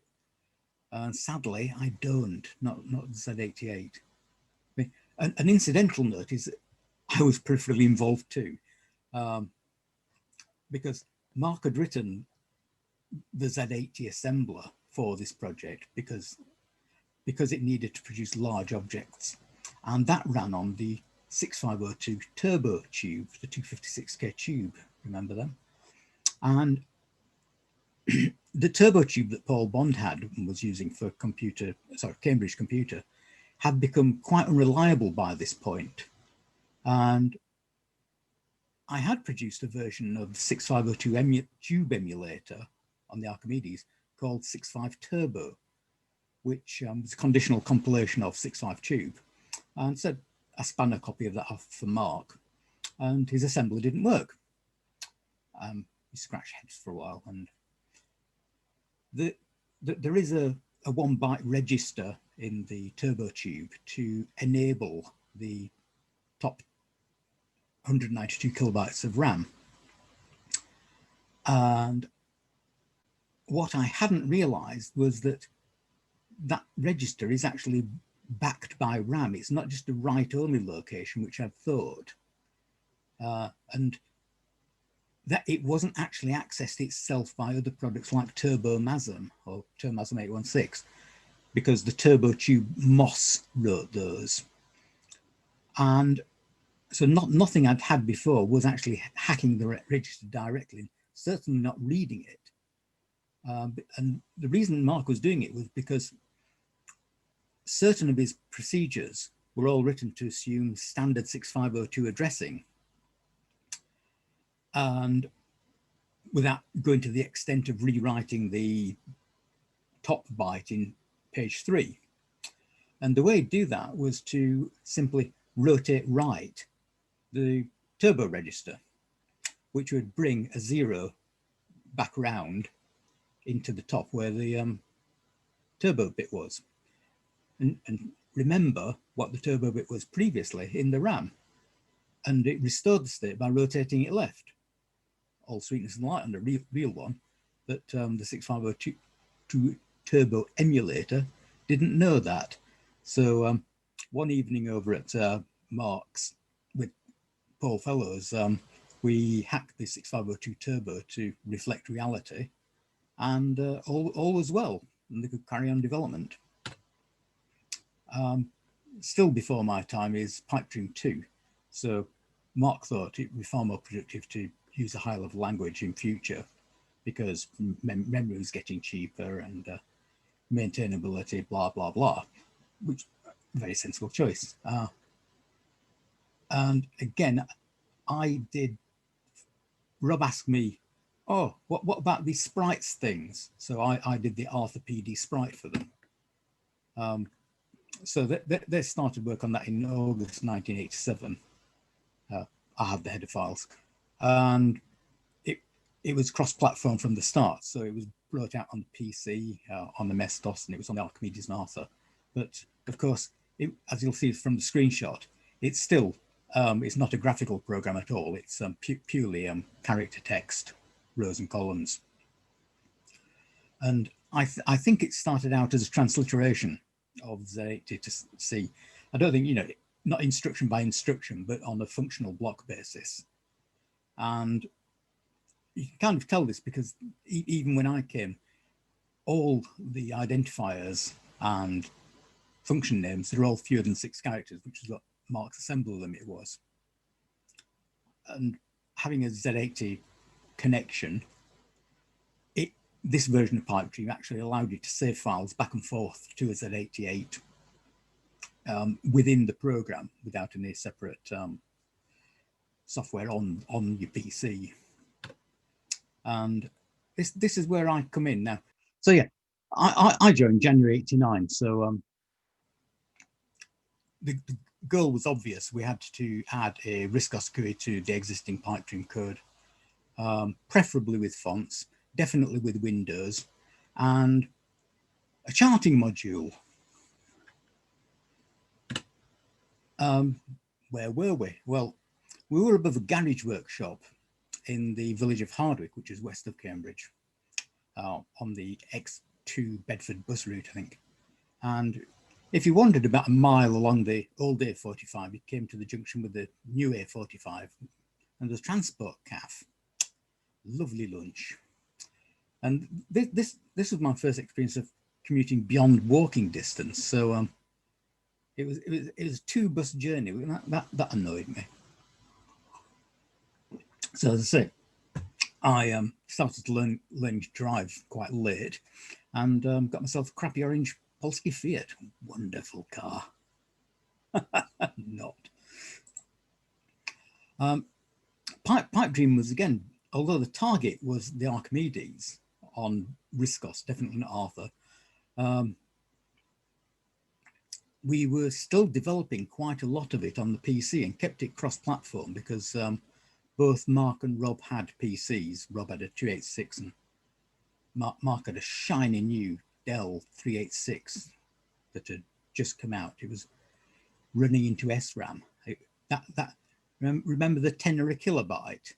The SRAM for the Dell at that time, that was £1,000 a megabyte. And eventually we maxed it out. And it actually took quite a few months to produce a first multi-document Pipedream. I can't now remember whether that was in the original spec, but we had to separate out all the program variables that were scattered liberally throughout the code into, is it pertinent to a document or is it pertinent to the global state, what have you. And that took a while, and I had some nifty code to swap back and forth between them. And we kept that going on DOS as well. Principally, it was Rob who was working on that. So you could just cycle around Windows, I think a bit like Emacs. And Fireworkz comes into the story very early, that throughout the story of Pipedream and Pipedream 4, Fireworkz was always there on the back burner, and Mark was prototyping ideas for it, and many of them did get ported back into Pipedream 3, and principally the sparse memory allocator, so that you could have a cell in A1 and then you could replicate it out to Z1 million, and it didn't allocate the intermediate million minus 2 rows worth of data like a traditional spreadsheet would have done. So that was one key thing we brought across. And he completely rewrote the spreadsheet engine. So that came out of the prototype Fireworkz, which was called C-type. And much work later, in July, we managed to launch Pipedream 3. And at the time, I thought that had taken us a long time, but looking back on it again, it wasn't, was it? We'd separated out the Z88 connectivity into a separate Z88 filer and filing system at this point to try and keep, the program overhead itself small, because, if you just keep adding features, your A310 memory soon fills up, doesn't it? So anything we could divorce out of it. A bit like what we did subsequently with the Lotus 123 converters, features that you didn't use often, you could just punt out into separate utilities and get more memory for the user back. And that was kind of our philosophy again with Arthur, was that it's not the operating system's computer, it's your computer, you've paid good money for this. Why don't you get all the CPU cycles, all the memory? Just try to decrease your footprint. But yeah, we have been working our bloody socks off, and I was fortunate to get 2 hours sleep. I don't think Rob got any sleep, and we did drive the wrong way around the North Circular on the way back from the show. That was how tired we were. We knew exactly where we were going. We just got. And a key thing again about Pipedream 3 was I was going to do the charts. Still hadn't happened, had it? Because there's so much other things to do that were more pressing. And certainly there was more interest from schools and the like that, you know, how do we get charting out of this? And we did cooperate. I think we were approached by, now, was it Castle at the time? It was Jack Livingston's company who did Presenter. Lingenuity. Am I right in Lingenuity? Maybe.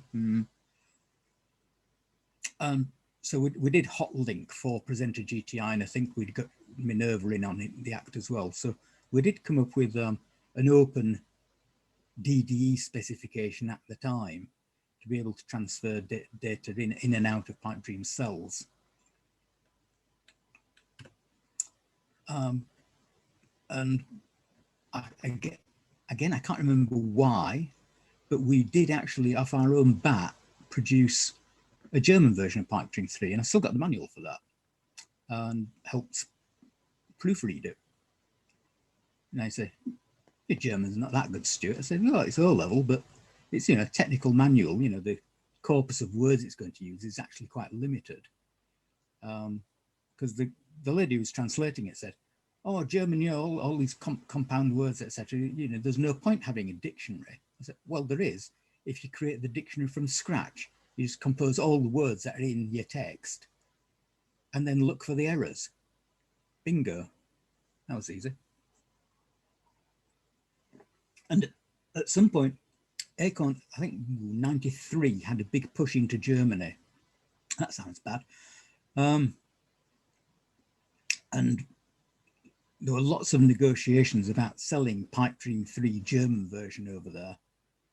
Again, I found traces of emails back and forth between purchasing and Mark. And somebody did get us to write a Swedish version. Why? I don't know. But we did. And because we'd started work on Pipedream 4, you know, all things must end, and Pipedream ground to a halt. Pipedream 4 came along. And we'll look at this point that we'd persuaded Richard Manby to join us from Acorn, you know, our friend Richard from the languages group, so that he could carry on with the core of the Pipedream development to improve the window handling, particularly because the stuff I'd done in Pipedream 3 was a bit of a kludge, I'll admit that. And so I could get on with writing the bloody charts module at last.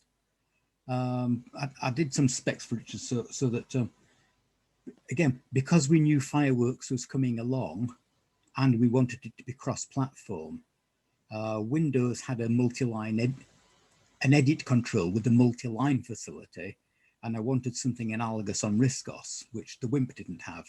So I got Richard to write that for us, and that's still used in Pipedream and in Fireworkz to this day. Backups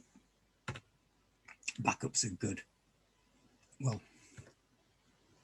this was our backup regime. We backed up daily onto 1/4-inch cartridge, and every day I'd drive into work with last night's tape, bring that in, take last night's tape away.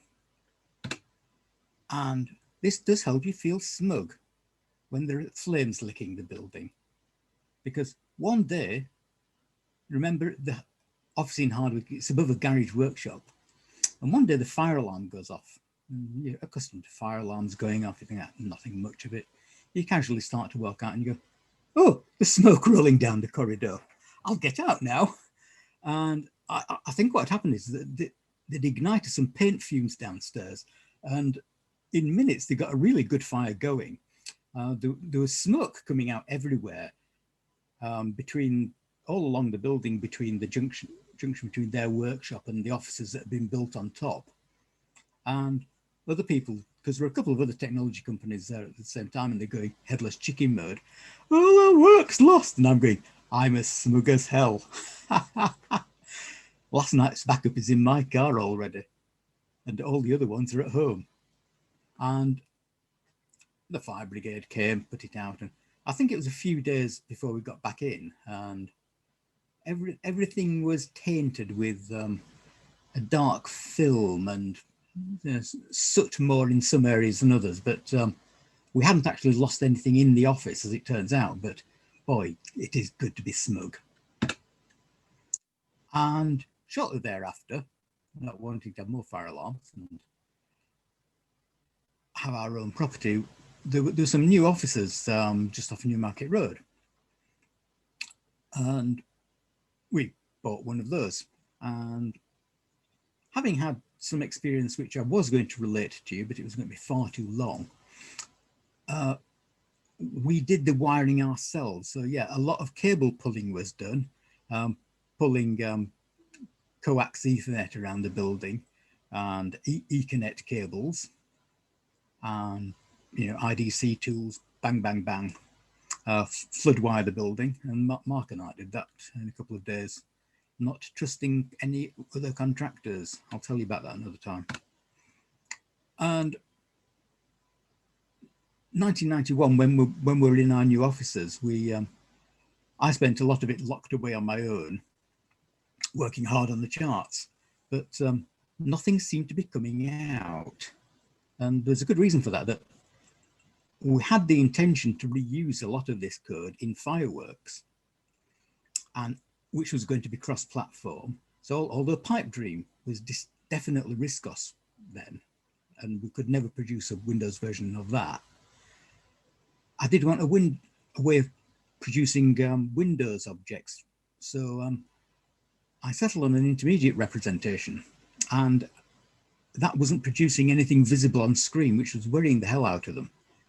And just before the launch, we suddenly started getting draw objects out by this thing. And we have an example of penguin graphics, as Rob called it, on the right. And it all sprang into life very quickly from there. So yeah, how to worry managers. And it was just in time for the show. With some diversions. I mean, one day Mark arrives in the office with a couple of Scalextric boxes. Now, he'd bought a video recorder, which was wonky, and eventually John Lewis agreed to give him his money back. So he was wandering around town with a couple of hundred quid, about 400 quid in those days, because he got a good one. And thought, what shall I do? Oh, that'll be fun. Let's get some Scalextric. And we had loads of room, so lots of room to swing the cat around. So we set the track up, and I do remember this one being the Senna and Mansell edition. I think the Monaco '92 special. So FW14, and I used to race Mansell a lot, but it did bloody crash, the useless bugger. Not my fault, is it? Pipedream does continue to have a faithful following, and I do have some people who really genuinely were using it and all the macros and command facilities to run their business until very recently.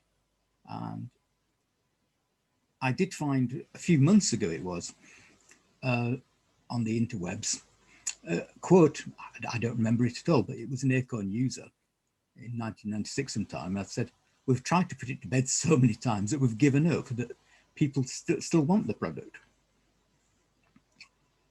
And Mark's father was one of those. He was a terrific advocate for Pipedream. He'd often talk to me, sort of, Stuart, can't you persuade Mark that we need to do this? Okay, losing battle, Richard. And we did tinker with Pipedream a few times afterwards, but it kind of ground to a real halt in 2000. And I was surprised at how long I'd left it before producing a 32-bit version. I haven't produced a 32-bit version for the Ionix, for instance. And just a quick plug, it's open source. You can download it from Pling Store or your favorite Pac-Man. Do have a whirl. It does compile with DDE, nothing special. But all along, the objective was Fireworkz. And in some ways, Pipedream was something that we had to do in order to generate the cash flow to allow us to do Fireworkz. We would have rather spent 18 months not doing Pipedream 4, but you know, you've got a mortgage to pay off. Fireworkz is designed as a modular product. There are currently about 40 separate modules that objects within can be, you know, owned by. And there are things like service calls circulating around, and each object exposes its tables of constructs that the central processor can process for them. Don't let a good idea go to waste. And so if you didn't want a word processor, you could just buy a spreadsheet, but it did give us the opportunity to develop a fully fledged product without running out of cash. You know, we knew that some people would only want results because they had impression, for instance. So that was fine. And again, we had quite a long debate about the name for Fireworkz. And one of the things that was floated was Chimera. And that was really my favorite. Because it was a terrifying fire-breathing hybrid. And the earliest reference is actually by Homer. But the working name had evolved by this point from C-type to type 5. Again, I don't quite know why. And Richard was still with us at this point. And he did a lot of the code mapping RISC OS window manager events into platform independent events, because I was looking at it more from a Windows perspective at that point, or trying to keep an eye on it, certainly. And one of the bits I was particularly pleased with was I added the dialog box manager system. And any of you who've ever looked inside Fireworkz will notice that there are no template files. And that's because they're all constructed on the fly from system independent structures. So that's stood us in good stead over the years, because, you know, there are no template files to modify when, you know, a desktop font comes along, for instance, and things change. The dialog manager can query the size of the strings on and build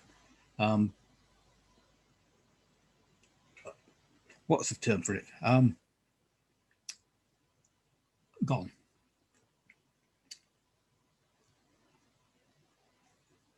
Anyway, you can adapt the size of the user interface elements dynamically as you need. If you want everything to be spaced out a bit more because style guides changed, it's trivial. You know, there's no fanning around in WinEd, as much as I like WinEd.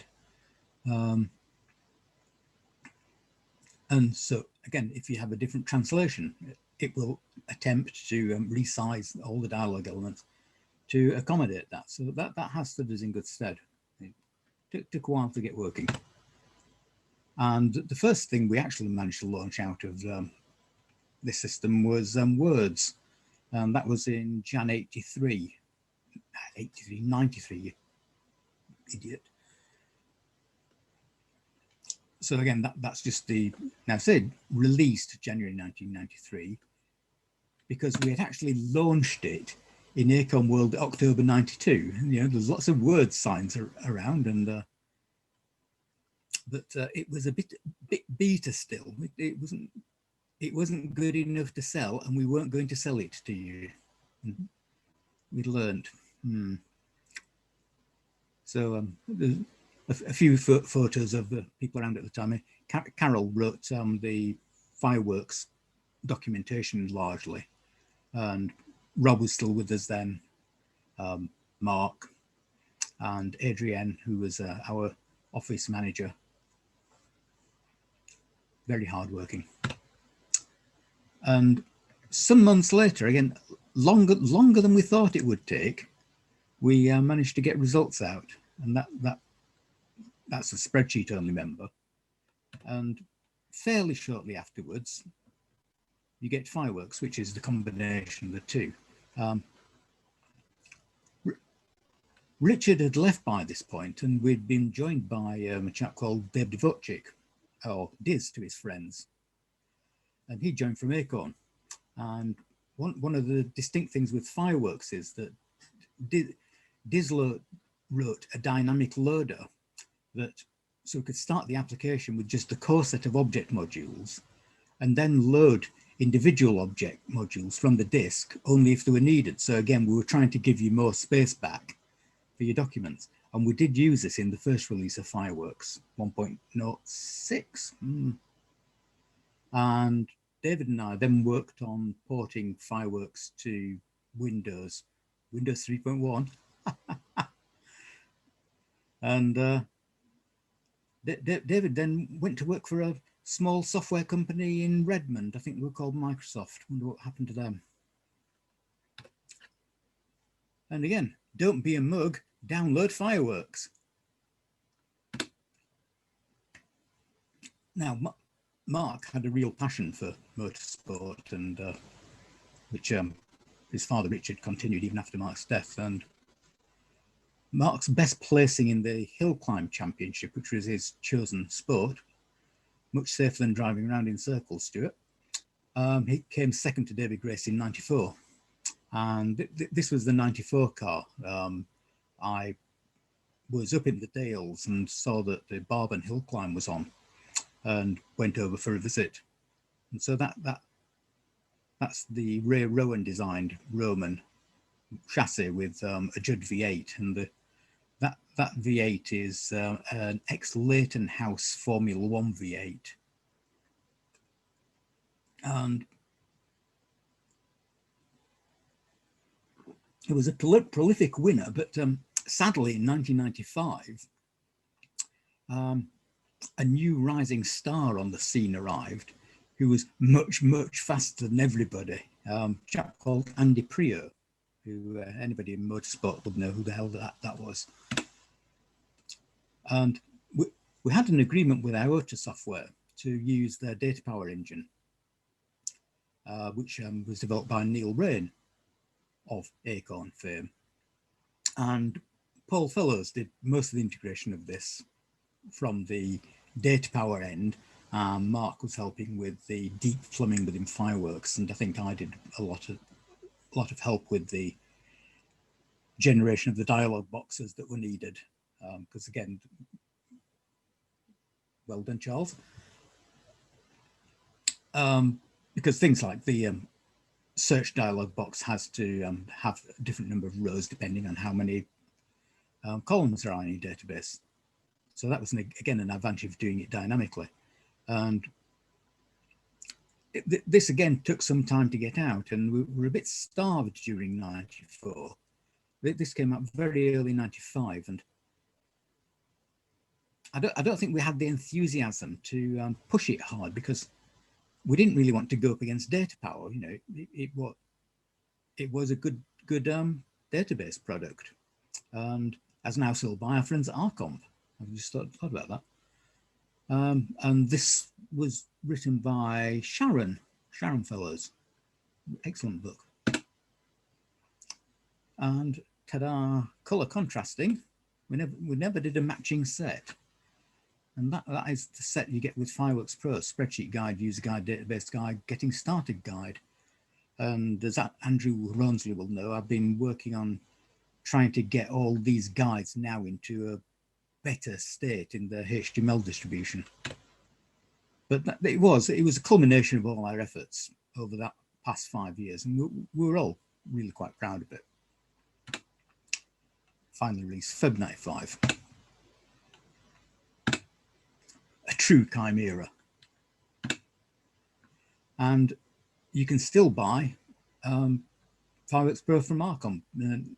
It's not open source because Arcom bought the rights to use it from IOTA, and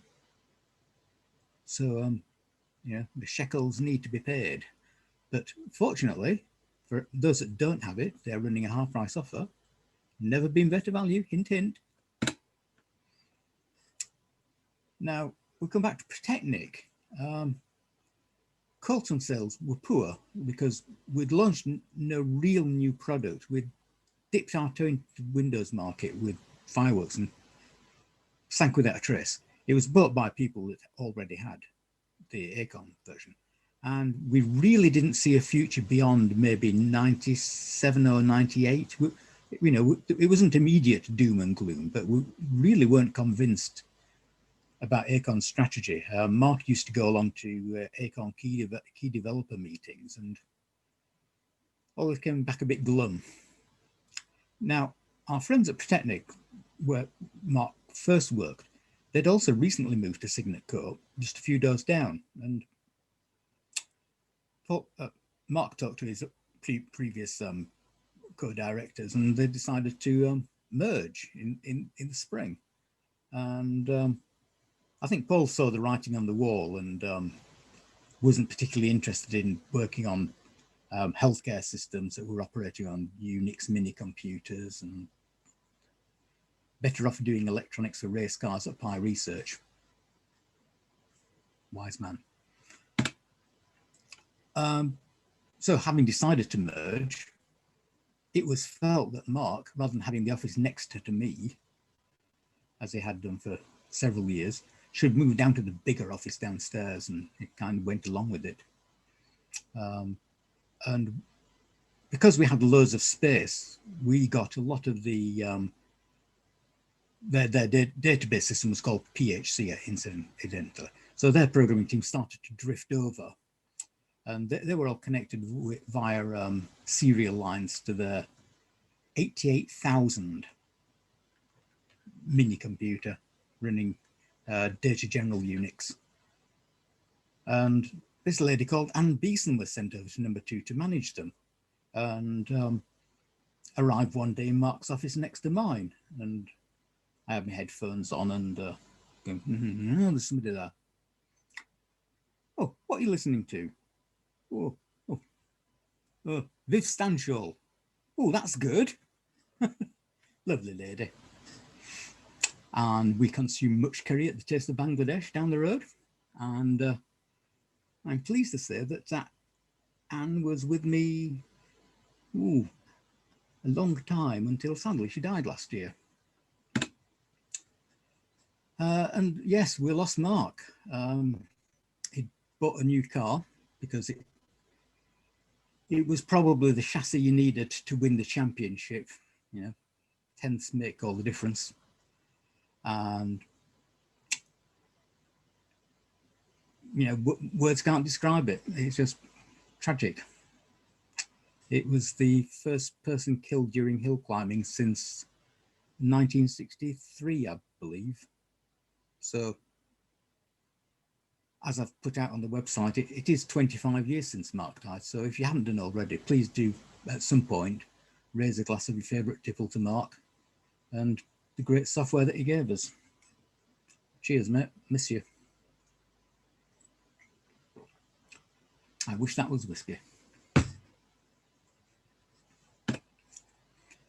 The idea was that having kind of semi-merged, I can't remember what the legal technicalities of it were, but it wasn't clear cut, but having semi-merged, I think Protechnic still had the rights to distribute Colton software products assigned to them from Richard Colton, who'd taken them on after Mark's death. They did promise to continue support and sell the Colton software products. It's just that I got less time to work on them. I mean, I'd actually been doing things for Protechnic for some months. I have some emails, you know, showing site visits to Bedford for mental health, Data General, Avion computers, some months beforehand, which I kind of forgot about. And then we were jolted into action by the final arrival of StrongArm. Now, great for users in the end, but an unexpected bonus for us, because the way we'd structured our executables meant that I think it's the unsqueeze AIF module in the RISC OS 3.6 or 3.7 ROM, 3.7, didn't recognize our executables as valid, because the tool that we've been using to squeeze the programs for some years wasn't StrongArm compatible. It wasn't a problem really with Pipedream or Fireworkz, but the squeeze tool and the unsqueeze module was trying to get around that. But sadly, it didn't recognize our executables, because we had an extra AIF header patched onto the front of each executable to contain the license information. And we weren't the only ones, I think, to have problems. I see that Computer Concepts had problems as well. And so we had to offer an upgrade to users where we took the disk back. It stripped out their license information into a separate file and put a new StrongArm compatible image on it. And I think that we launched that at Acorn World in November 96, and generated a flurry. It wasn't just a StrongArm that it upgraded. We got a huge number of sales from that show. And I think it is actually the last Acorn show I went to. I did go to the first, Anne and I did go to the first Wakefield show ever to represent Colton, because she'd been assigned to look after the Colton line at that point. And a funny thing, coming back from Wakefield, we were coming back in the pool car down the M1, and Anne turns to me and says, "This car's very noisy, isn't it, Stuart?" And I casually look over and say, "Well, you are doing 100. And Protechnic had the core of their mental health system was an old ISAM database running on Unix, but all the good, drill down tools, etc., to do data analysis were all on Windows. So it would be a good idea if Windows clients could interrogate the database in a sensible, structured SQL-like manner, and ODBC on Windows was the key to this. Now, sadly, again, this is getting into it a little too early, because it was still a mishmash of 16 and 32 bits that does your head in. And that's what I did for a while. So I was doing the Windowsy side of it, and Mark Soul from Mark Ailiff was doing the Unixy side of it. And we got the two to talk, and you could write reports, etc., or data analysis on your Windows systems. Hurrah. And then I escaped Protechnic in 1998.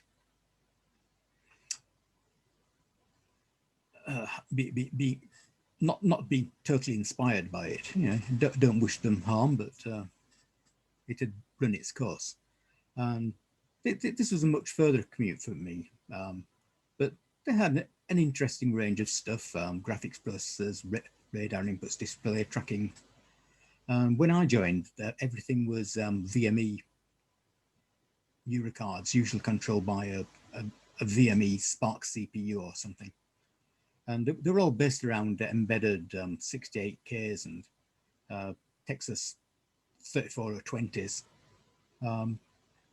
Interesting side on that, the earlier chip, the TMS 34010, when we were developing the Archimedes, some of us weren't that inspired by VIDC, especially, the idea of its rather limited palette in 8-bit modes, and the fact that it tore all the bandwidth out of your system at higher resolution modes.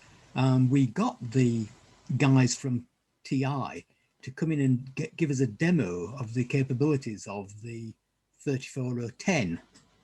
And it was really, really quite interesting. And you're thinking how we could integrate this into the not into a standard Archimedes, but as a higher end option. And they completely blew it when they're going on about. And of course, in addition to all its graphics capabilities, it's got a fully functional CPU core in it that can do this and that. And you're just shaking it and it's just stop, please stop, don't say any more. And other people's eyes glaze over and go, we've got an ARM, it'll knock the socks off it. You go, oh God. So yeah, you could have had a 34010 add-on. I'll run through this quite quickly because it's possibly not interesting to a lot of people. It's just, the finish of my journey through the 90s. I worked on a terrain data preparation system based on a Spark and Sonos. You had to scan in paper maps, correct them from distortion because they might have been stored in, damp, humid tropics. And then on top of this, you had to add features with attributes. They could either be, polygonal line sets or blocks, and it was a bit like a hybrid of paint and draw. So that was rather familiar territory.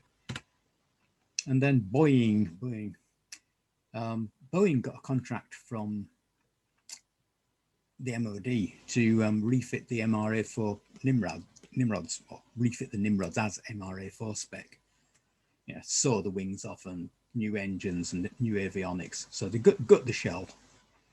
And they had an interesting mishmash of stuff that you think, did you actually specify all this stuff to talk to each other? Possibly not, because we got a job getting all this stuff to talk to each other, which involved routing radar video around the aircraft to various workstations and scan converting video from 625 line to a square 525 line format they'd chosen for the pilot display and other mad things. And that was a little system where it was, I think, 5 separate single board computers all talking on a serial backplane, and the spec was, it had to start up at -40 on the runway at Keflavik and be ready for action within 5 seconds. Well, you couldn't slow it down to, I couldn't get it to boot any slower than about half a second. The whole thing, it just reminded me of BBC Micro.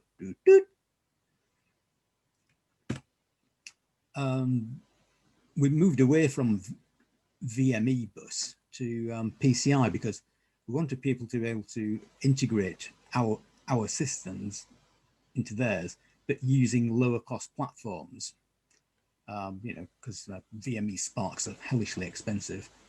And I did all the device drivers and then the C libraries on top of that talk to the device drivers.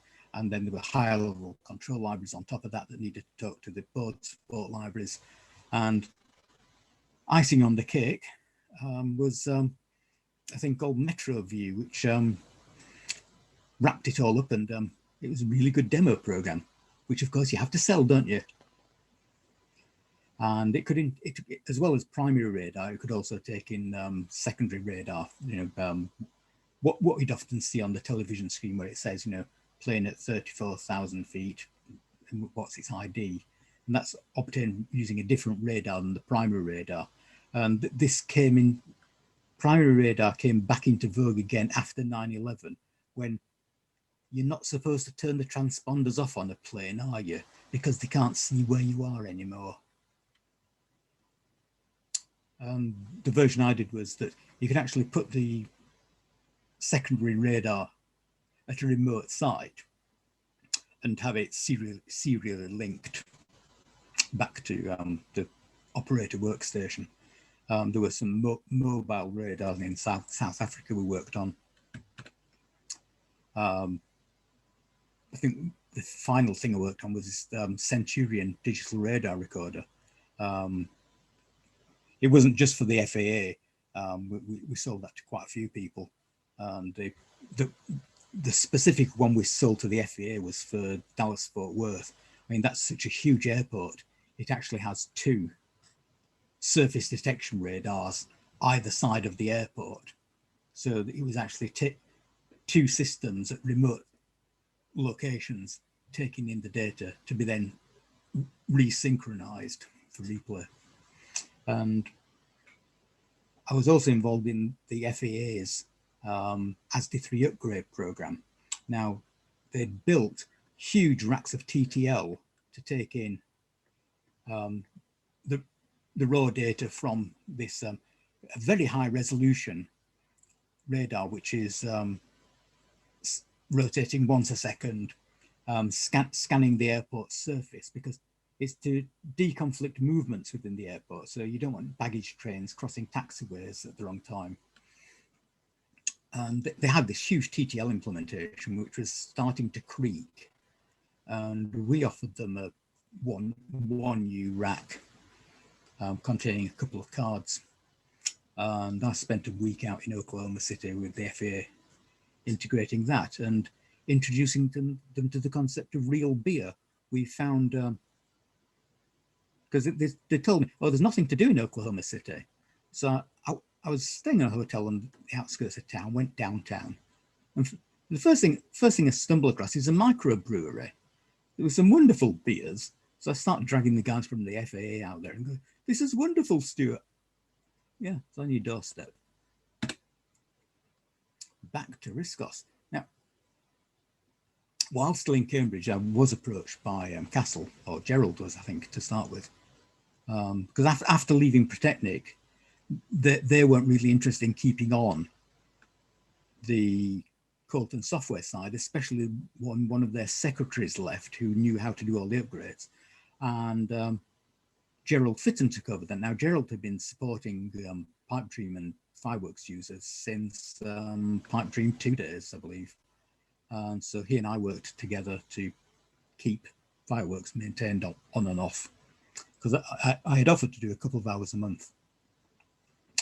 And they wanted to, Castle, they were producing the first 32-bit system, the Ionics, and wanted some software to work with it. So we approached us to do a version of Results. And because if they did Results rather than Fireworkz, we could sell Fireworkz as an upgrade to the Ionics users who bought that as the bundle. And amazingly, that was the last Fireworkz for RISC OS I did in 2011. And shortly thereafter, Arcomp had a new data power engine, and we integrated that and produced a 32-bit Fireworkz Pro that year. Now, a sad thing is that a 32-bit Windows version of Fireworkz appeared in 2006. And when I was producing that, I wasn't really very careful, because I thought RISC OS was dead at that point. And the RISC OS part of Fireworkz really withered on the vine. And I found that when I was trying to reboot it in 2011, it gave me a lot of grief, having to go back to the point at which it last worked, and do three-way merge of this, that, and t'other. And that was a pain in the ass, but it was worth it, as I'm sure Fireworkz users will agree. An opportunity arose, and we thought, bugger this, living down in Cambridge, let's move to Scotland. And we bought this house in October 2002. And first, we weren't planning to move immediately, and had a long notice period. And it worked out so that we moved, and for several months I was doing a fortnight here, a fortnight there, back down in Cambridge with Prima Graphics. I was working from home half time, which again worked well.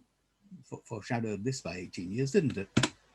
And I finally left them in September that year. And I was trying not to work too hard, take that opportunity. and did some consultancy on and off, trying to wean myself off the world of work.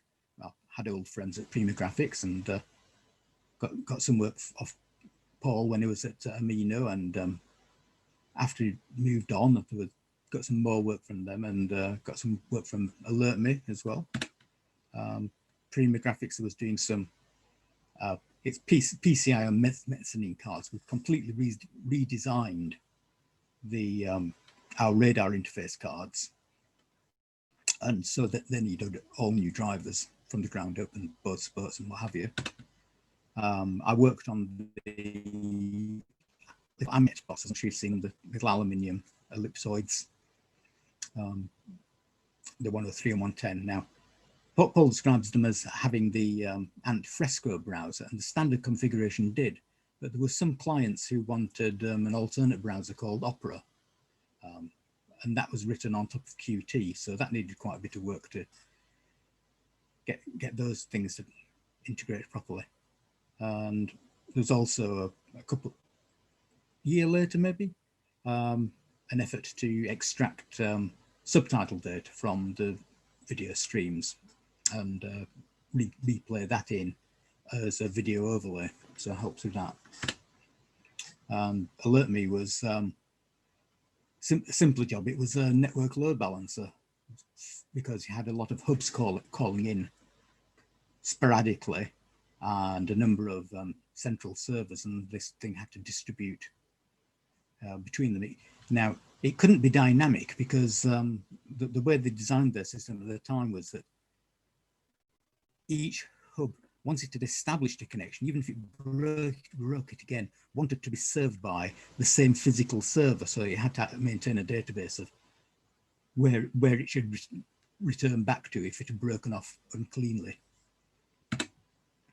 So what am I doing now? I would best describe it as estate management and wildlife conservation. I mow the garden, not that often, and there were birdies and squirrels to be fed. A few years ago, to function, a lady asked me in a plummy voice, "And what do you do?" I said, "As little as possible." "Oh, how delightfully opaque." Really, what am I doing now? I enjoy bashing rocks. I did a degree with the OU, which I've greatly enjoyed and can recommend. And I'm currently the Society Treasurer, and for my sins, their webmaster for many years for the Open University Geological Society. Hurrah!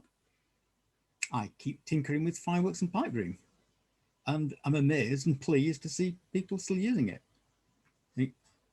It puts me back in mind of something that when one of Mark's discussions with his father back in the 90s, it was in relation to pipe dream, that the fact that we managed to keep it going was a continual surprise to us. And Mark said to Richard, pipe dream is a bit like a Porsche 911. It's a triumph of engineering over design, and yet you love it.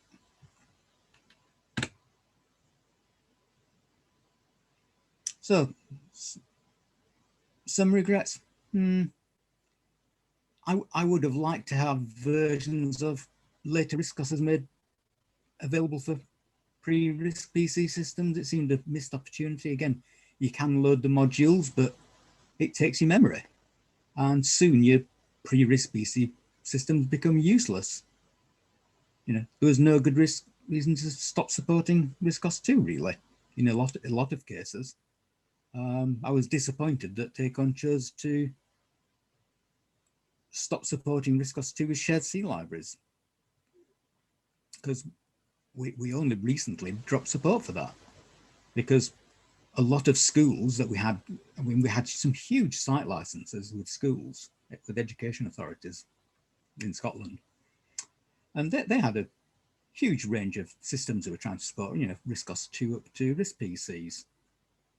So, you know, Acorn were always trying at key developer meetings to say, no, you've got to move onwards, you know, so keep up, you know, users, they've paid us good money. And hell, I'm happy to keep supporting you. Modern times. Well, this is what I have under my desk at present. It's a bit of a mishmash. It's an ARM X6 bolted onto an empty CD drive as a parasite on a PC, Windows PC. Everything's still done in C, latest development environment. Ancillary tools, still enjoy coding in BASIC. Yeah, and this is the end. So I'm going to thank Chris for, I've managed to get pictures of quite a lot of the, let's be kind of say, legacy equipment and programs from his site. Well done, Chris, for keeping going.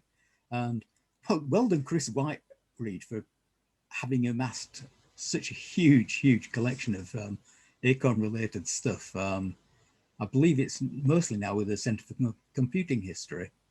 And so his image is available there. Most of the pics I think I took a few days ago. So I hope you're all still awake vaguely, and thanks for listening. As I said, thank you very much for that, and we can probably open up for people's questions if you're willing to hang around a little while. Yes, for sure. I guess I'll start with the first question, because I know you mentioned you wrote the filer, one of those central pillars of RISC OS. Where did the kind of idea for all the drag and drop save protocol come from? Is that all out of your head, or? Oh, Neil. That was a Neil Rain thing, was it? Like many things, we didn't have formal committee meetings or sit down standing meetings. A lot of it was actually discussed in the pub over lunch. But we found that I don't think we actually had a team meeting at all before. We didn't need it. But yes, I think Neil was just knocking ideas around in the pub, prototyping a few things, and see how we got on with it. So, I mean, you left after RISC OS 2, didn't you? What? Yes. If you'd have stayed for RISC OS 3, what would you have liked to have worked on? What would you have liked to have added that wasn't there? I would have liked to have got it out earlier, because I'm afraid it did drag on. What's not well known is that some of us were actually invited by Acorn to look into the creation of what would have essentially been RISC OS 2.1. So the idea was to support the A5000 hardware, but with something at the level of RISC OS 2.01, which had been released for A540. And I think they were then too committed to the improvements they were making to go back on them. But I think from a financial point of view, they might have been better to get it out earlier.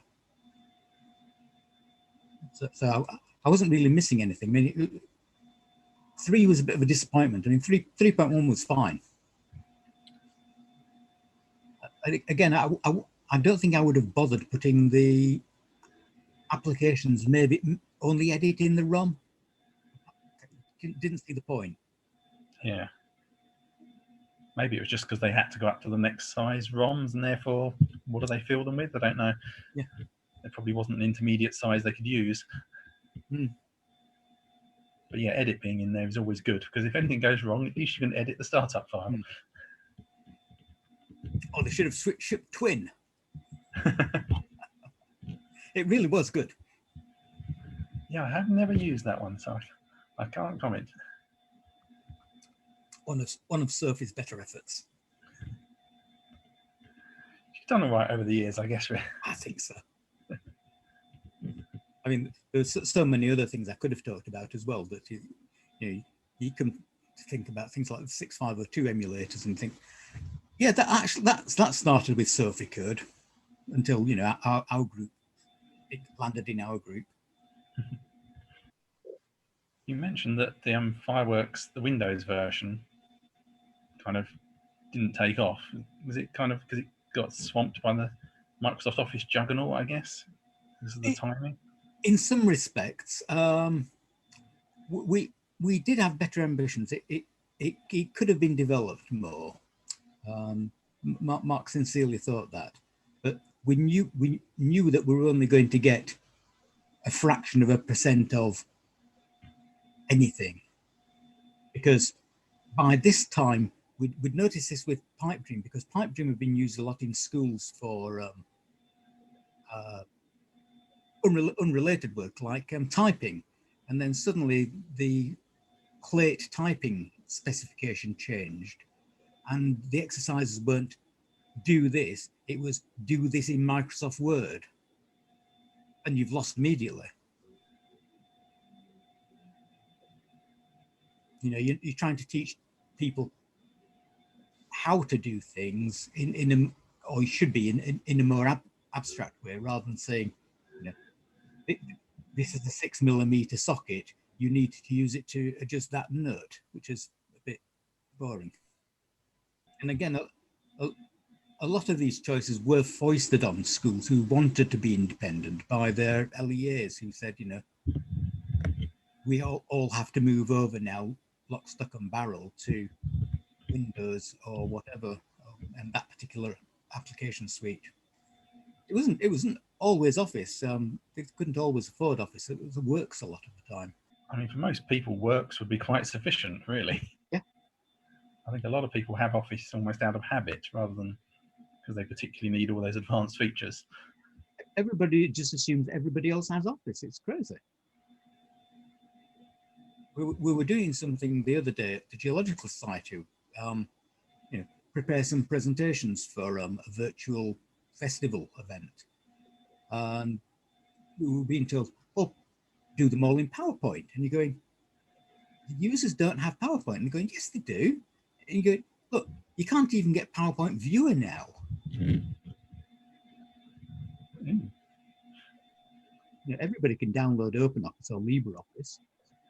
One of the nice things about Fireworkz, which you haven't touched on at all, is a feature which I don't think I've seen it in any other spreadsheet type program, which is the ability to resize an individual cell. Yeah. Where did that come from? Mark and I knocking ideas around, but you wanted the flexibility of, like you have, you know, independent tables in a word processor where you don't think about it. Why shouldn't you have that flexibility anywhere? And in a way, it just seemed the natural thing to do. Yeah, so it's a very, very useful feature. Unique. Yeah. You said in the talk that the Windows version had continued to develop further in the mid-2000s beyond the RISC version, and then you had to backport a lot in. Mm-hmm. What had prompted that additional development on the Windows side? Was it just a desire to try and shift more Windows units, or was there somebody who was pushing for changes on that version? It was the migration to 32-bit, Andrew. I was purely doing it out of interest, and because, you know, you could foresee the day when somebody would come along with a processor like we did with 26-bit, that they would drop the old support, you know, for the 16-bit world, and you'd be left high and dry. It just needed to be done at some time. We had actually been using 32-bit systems for its early development. I mean, when we started off on Windows 3.0, for instance, we couldn't actually compile Fireworkz on Windows 3.0 because of the architecture. We were having to use OS 2. Yes, I must admit, We've been around the block. Yeah, I must admit, I thought it had gone to 32-bit sooner than that. So yeah, it makes sense that it would be.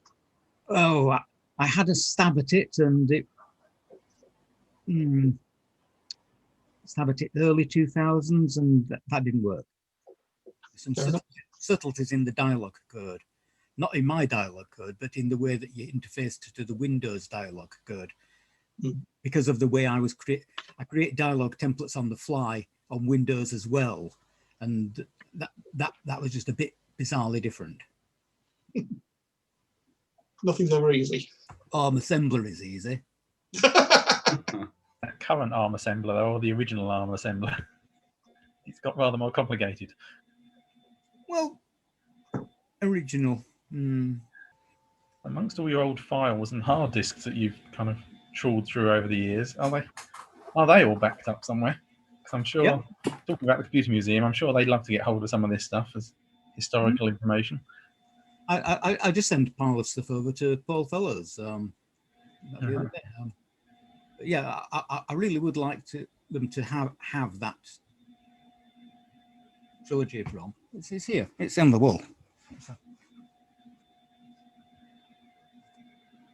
Again, I was surprised that I still had it. I thought everything had gone at my mother's, and I came across this in a box the other day. Not the other day, maybe 2 months ago. But yeah, I have had the label off, so I do know which palette is now. You said things like you've still got the emails from back then as well. So Yeah. it's all kind of historical information and how things came out as they did. Better Yes. or worse. Sadly, we've changed the email client, and so I think mine only go back to maybe August '88. Only. Wow. I am that sad. I think I can go back to about 94, I think, but that's about... But it is interesting in going back over them, and you finding things like how sadly, you know, Acorn seemed to just get a bit ahead of the game from time to time, like in producing the Archimedes systems. I remember that we're doing standards compliance, so the video we chose an EGA port, you know, the 9-pin socket. When a couple of managers went over to Comdex that year and came back saying, "Oh, VGA is a thing, you know." Yeah, okay, it's physically incompatible, and VidC can't produce the modes. So that's when we had to do the, I think it's the multi-clock system for A540. Yeah. It would have been nice to be able to run true VGA out of the box on a 440, rather than something which was approximate and depended on what monitor you were using, whether it accepted it or not. I always wondered partly this is the problem that as you said, everything took slightly longer than you would like, and therefore when the decision was made and when the product's released, things have changed too quickly. I mean, in this instance, it was for the 440/1. I think they've just committed to the production of that, because I had one of the prototype 440/1s when I was at Acorn, and the production, as I said, seemed to take forever. Because one of the first things I did, getting this new 440 on my desk, everybody else went off for lunch, and they came back to find everything totally stripped apart, and I was cutting tracks on this brand new machine. I said, "Oh, I need to work out, you know, what happens if, you know, with a 2 megabyte system. I'm just cutting the chip select to throw half the memory away," because nobody had tested it. We tried to order a machine with only 2 megabytes populated and never got one. It was all total guesswork as to whether it would actually work or not. Just before we sent the ROMs off. Yes, I guess that would have been the 420 later on, wouldn't it? What happened after the launch of RISC OS 2? You said you were put onto the file store project, which I quite understand as being incredibly tedious if you just come off the back of doing RISC OS 2, I doubt. It sounds like they just weren't interested in developing the operating system further, yet somehow they did get to RISC OS 3. Did they just sort of downsize the team to just 1 or 2 people, or did it go on hiatus for a while? Or what happened? It seemed to go back burner. People were developing all sorts of things because, you know, Nick, who'd done AdFirst, he was, at the time I left, I think he was doing laserjet printer drivers. It seemed a funny old thing. And in quite short order, I think they actually lost quite a few of the team. Certainly, of those that left, I did try to keep in touch with what was going I think Is it we've lost, just me who's lost him? I think we've lost Stuart. Ah, that was bad timing. Sounds like the Acorn management swooped in to silence him. He's probably still finishing the answer to the question, not realizing he's gone. That's better. Welcome back. Hello again. It's the joys of living in the rural, you understand. I'm on the end of a piece of wet string.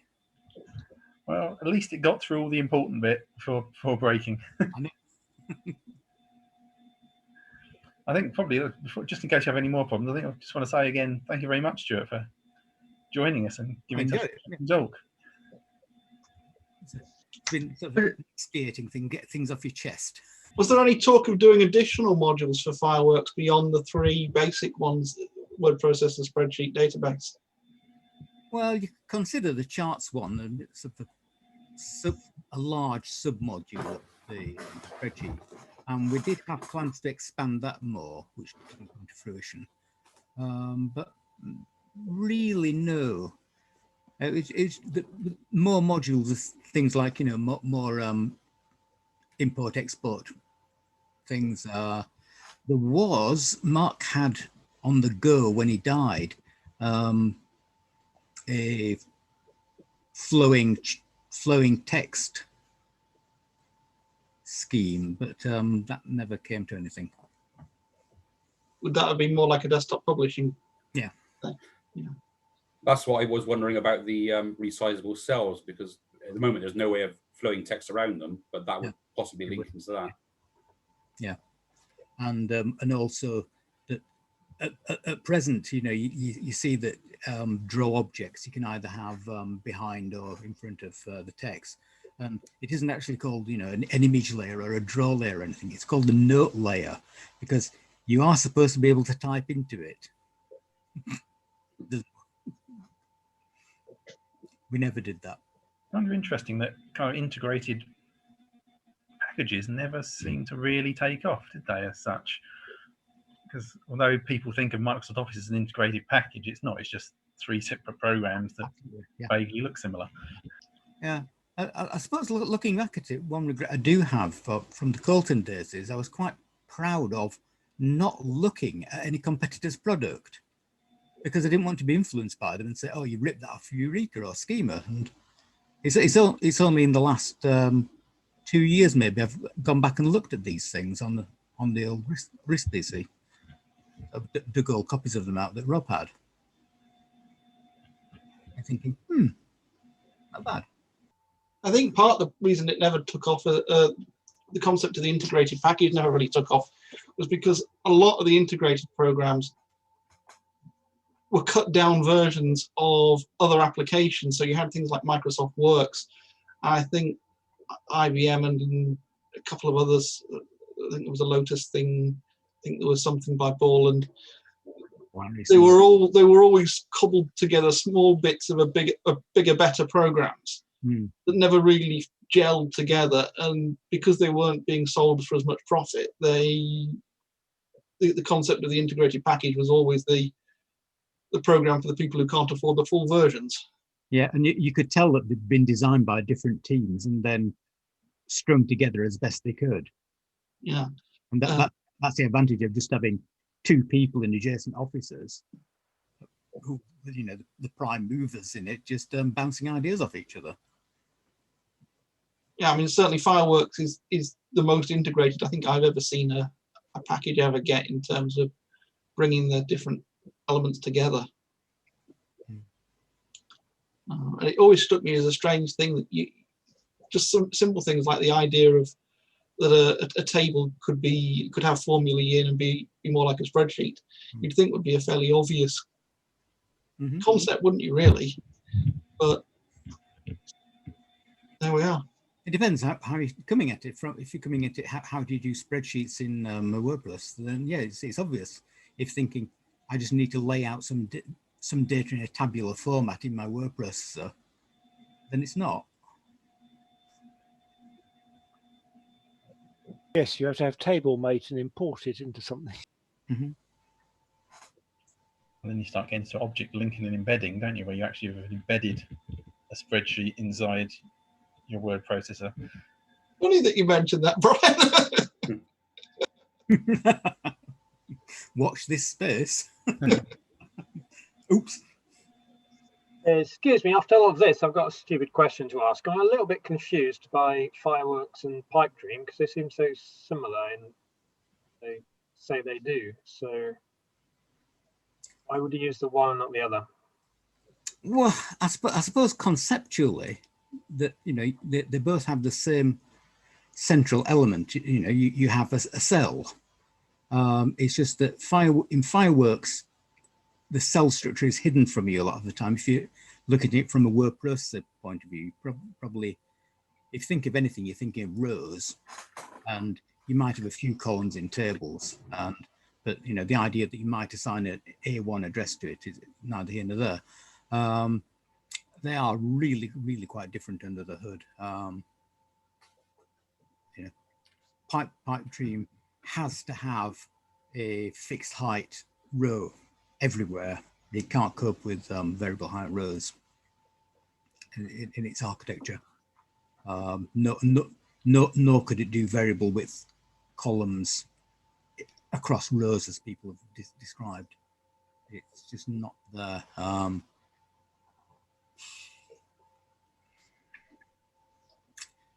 So Pipedream is sort of more tabular, as it were. It's a more traditional spreadsheet.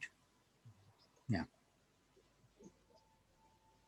Yes, Okay. Fireworkz was meant to be the successor, wasn't it, to Pipedream? It's supposed to be Pipedream plus all the extra. Oh yeah, from very early on, as I said, Vince, that we really wanted to be getting on with Fireworkz really quite early, and you know, if you maybe in today's environment, you know, you just put a business plan before some venture capital and they'd splurge £1 million at you, and everybody would be happy, and you just get on with it. But you know, you have to put food on the table, and if you run out of cash halfway through your development project, you're screwed. And I think that's what we realized, that we did need to do Pipedream 4 as a bridge. You know, we could make it useful. You know, we're not saying we just change the version number and want to charge people more money. It was a useful upgrade on top of Pipedream 3. But yeah, I think we knew what we were doing with Fireworkz very early on. My recollection is that there was at least some talk of Fireworkz outside of the company, because I know that we didn't immediately embrace. We ran Pipedream 3, but we didn't immediately embrace Pipedream 4, and I can only think that the reason was that we had a sense that Fireworkz was coming, because we had a very early version of Words. I know that. I think it was a sense that we knew that there was rumor that something was coming that was going to be significantly more, even when Pipedream 4 was released. Although, as you say, the difference between 4 and 3 was quite, in hindsight, much more pronounced than I think I realized at the time. 3 well, was who did the Acorn Advanced Suite then? Because that was their attempt at a sort of integrated package, wasn't it? IOTA did the database. Who the hell?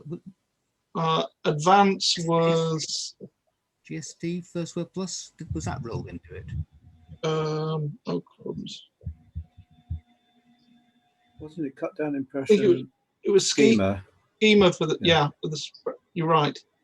The word processor. So again, it was things cobbled together, was it? It wasn't a bespoke sort of thing from the start. They went to 3 different companies and had little. It might have been a very basic version of Impression Junior or something like that for the word processor. That's what I thought it was Impression, but I could be wrong. And then they glued it together quite cleanly, but later on they made a very rubbish attempt at following that up with something they called the Musketeers pack, which was basically just sticking Impression full schema and full data power on a disk and putting it out. Oh, I never saw that. that was Acorn 1994 or something. It was a marketing venture, but Advance was a bit annoying because, you know, Acorn tended to do things like this. I mean, not just in the software field, but it's all right to have, you know, to be a channel, you know, if you're approached by someone like Acornsoft published other people's programs, but to then go out and commission them to run against third parties, who you're trying to keep the third parties on side to support your effort, and then you go and say, "Oh, we'll just cut the legs from under you with this," and they did that quite a bit. I mean, they did it in the hardware field as well. We sort of, oh, go off and make all these BBC accessories, and then here's our range. One got the impression they played favourites to some degree as well, but if you were in the club, you were all set, and if you weren't, good luck to you. As I say, Mark made himself unpopular at a few key developer meetings with trying to bring a bit of pragmatism to it. I don't know if anybody else went to those ones in sort of 94, 95. Vague recollection. I was still a bit wet behind the ears in those days, and sat at the back and tried not to. Yeah, because in schools, you got the advanced suite, and that was it. I presume the authority brought them in a job lot, and that was it. Dished them out to the schools. It was probably another one of their schemes where they managed to undercut the distributors by trying to sell direct. They've done it through the years, like electrons. You know, we'll shift these massive electrons by selling them to schools at £100, and you know, distributors couldn't buy them for that. And I think it was the same with quite a lot of the bundle software. They just went for the direct for the education, tried to get the large LEAs to buy into stuff, and that was it. If you didn't get that, you were screwed. Yeah, because when we were in schools, we had a strange mixture of private companies who could do things, but also the authority set up its own repair shop and distributors and things. It's a very strange setup. So they must have got to the local authorities and said, look, there's the deal, we'll do this. Because I remember near the end, they managed to bugger up all the education channel distributors, didn't they? They try and have some go with Apple to try and get into the educational market. That was a mess. I could have worn that T-shirt today. Exemplar. I went along to that developer meeting. Yeah. And it came back with the idea of, Jesus Christ, they don't know what they're doing. Yeah, it was. I think everybody other than them could see that it was a train wreck waiting to happen. But especially when at that time, they still controlled the majority of the market, and Apple was the, what should we say? Apple needed Acorn at the time a lot more than Acorn needed Apple. Yeah. But the management was the opposite way around. Yeah. I mean, Apple were in dire financial straits before Acorn were. Certainly, they didn't have the educational penetration in the UK market. Not at that time. I mean, you know, back in say the late 70s, you know, when I was talking to my maths teacher, I would have said, you know, buy these 3 Apple IIs over this 380Z any day. But by 1994, you'd go, why the hell would you buy Apple? There was a bit in the university sector, I think, but apart from that. But they had the education market in the US. That was always they were the Acorn of America. And they just used the joint venture Exemplar as their way in, you know, kind of hoodwinked Acorn. Yeah, basically. And Acorn management didn't see it. Well, and Acorn management also then started to, you know, sort of buy into this with this reference platform, PowerPC reference platform, that's good. Shall we build the next RISC PC whatever on that? Yeah, there was not a lot of coherence to Acorn management during that, whatever, by the sound of it. Well, it's quite runs through the history that you look back at all these failed projects and think, what the hell were we trying to do? You know, you have a faithful market, you've built up your base of BBCs and educational users, and you want to wean them onto something else. What do? You build a Cambridge workstation. It made no sense. What the hell were they playing at? You know, they should have just put some money in a field and lit it. I mean, the 16032 was rubbish. It's like the wonderful office they opened in Covent Garden. We must have a London office. Henrietta Street. Blimey. I think it seemed to be that management was in a completely different world to anybody else. But yeah, because we were expanding so fast, you know, they were having to bring in managers from outside the company that hadn't got the DNA, and it all went to hell. Yeah. All right, so we've got no more kind of on-topic questions. Maybe we should let Peter and Leo stop recording. And, actually, I've got one just to quickly jump in. You said that management were trying to get you to use certain Modular 2. what were they called? You wanted to use assembler and they wanted you to use modular and all this kind of stuff. Why did they feel that they needed to tell you what to use when you were the people creating it? Because they'd made a strategic decision about 18 months beforehand that is the language they were going to standardize on. So everybody across the company was going to learn modular 2. That's actually when we got the books, not when we started Arthur or anything. We just handed out these books. You're a programmer, here you are, it's M2. There is no other choice. And you're going, no, it isn't. How many people sort of bought into the modular 2 idea? A number of people at Fulbourn Road. Several were quite skeptical. Everybody over at Palo Alto, that ARCS was completely M2, apart from, you know, tiny bits of the microkernel. But the code it produced was questionable. I mean, I remember I've criticized my Pascal compiler for having poor code generation, but what one instance was, we were told, oh, you know, it's a proper compiler. It does things like register coloring properly. Someone produced a module, and when this module was in your system, various things would crash. Basic would crash, other tasks would crash. But if you set the machine to doing something really intensive, like reassembling the OS with AASM wouldn't crash. And they eventually sort of dumped AASM and found that nowhere did it use R6 ever. Now, that was one example. Paul had another example where, you know, computing screen coordinates, you know, you've got X and Y, you've got a line length. How hard is that? It's either, you know, if it's power of 2, it's a shift and an add, job done. And I think he looked at the M2 code, and it was something like 25 instructions, and then it called general purpose multiply. So really efficient then. Oh yeah. Was that sort of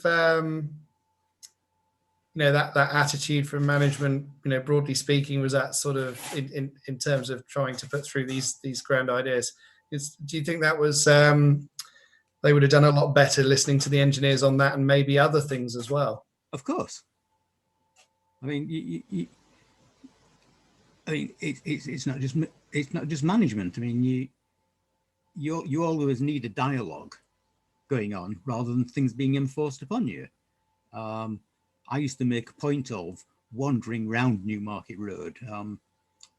By the point we were upstairs and production engineering room were downstairs, and one guy was designing a SCSI card. You just go around and have a chat. What you're up to? How's your design coming on? And they try to explain how it was working. You go, that's not going to work.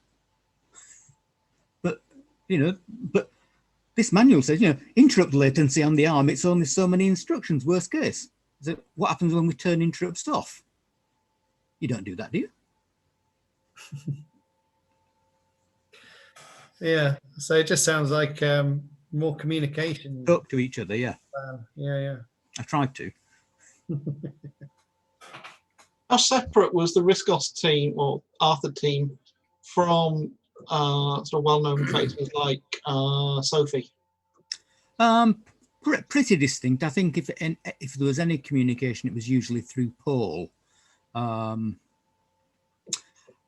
I get the feeling that Sophie was actually had been instrumental in trying to get something other than ARCs going, and was quite pleased really in what we were doing, because her vision for ARM was to have a computer that users could write their own basic programs on without having to resort to assembler.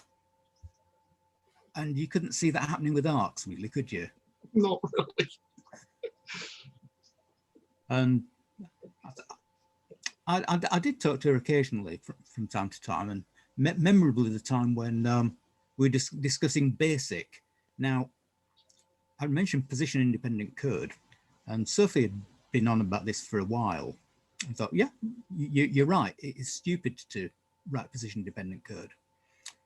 But, you know, it kept being rolled out time and again. Position independent code, you know, non-self-modifying. And so we said, it would be really good to put BASIC in the ROM, wouldn't it? And she goes, oh God, you can't put it in the ROM. It'll go really slow. Because this is before the ROM was cached or anything. And Paul and I went and said, well, Stuart's actually strapped a module header on it and it works.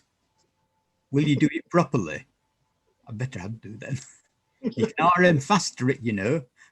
But yeah, I mean, how useful is it to have a system where you actually have something as good as BASIC? Oh, absolutely, it's key. Yeah. So that was not one of the planned features then, or it? Not at all. No. Wow.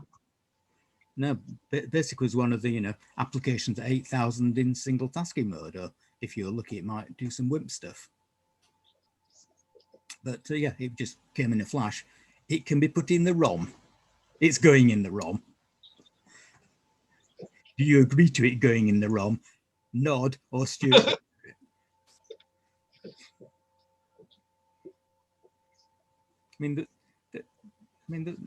Thinking back hardware cock-ups, another good one was the first Ethernet controller we had.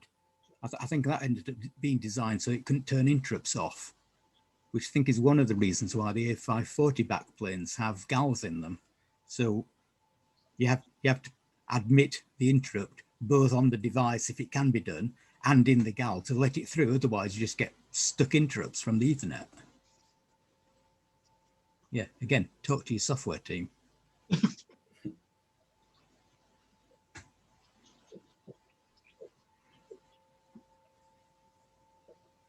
Didn't RISC-X require one of those special backplanes or something because it couldn't function without it, could it? Right.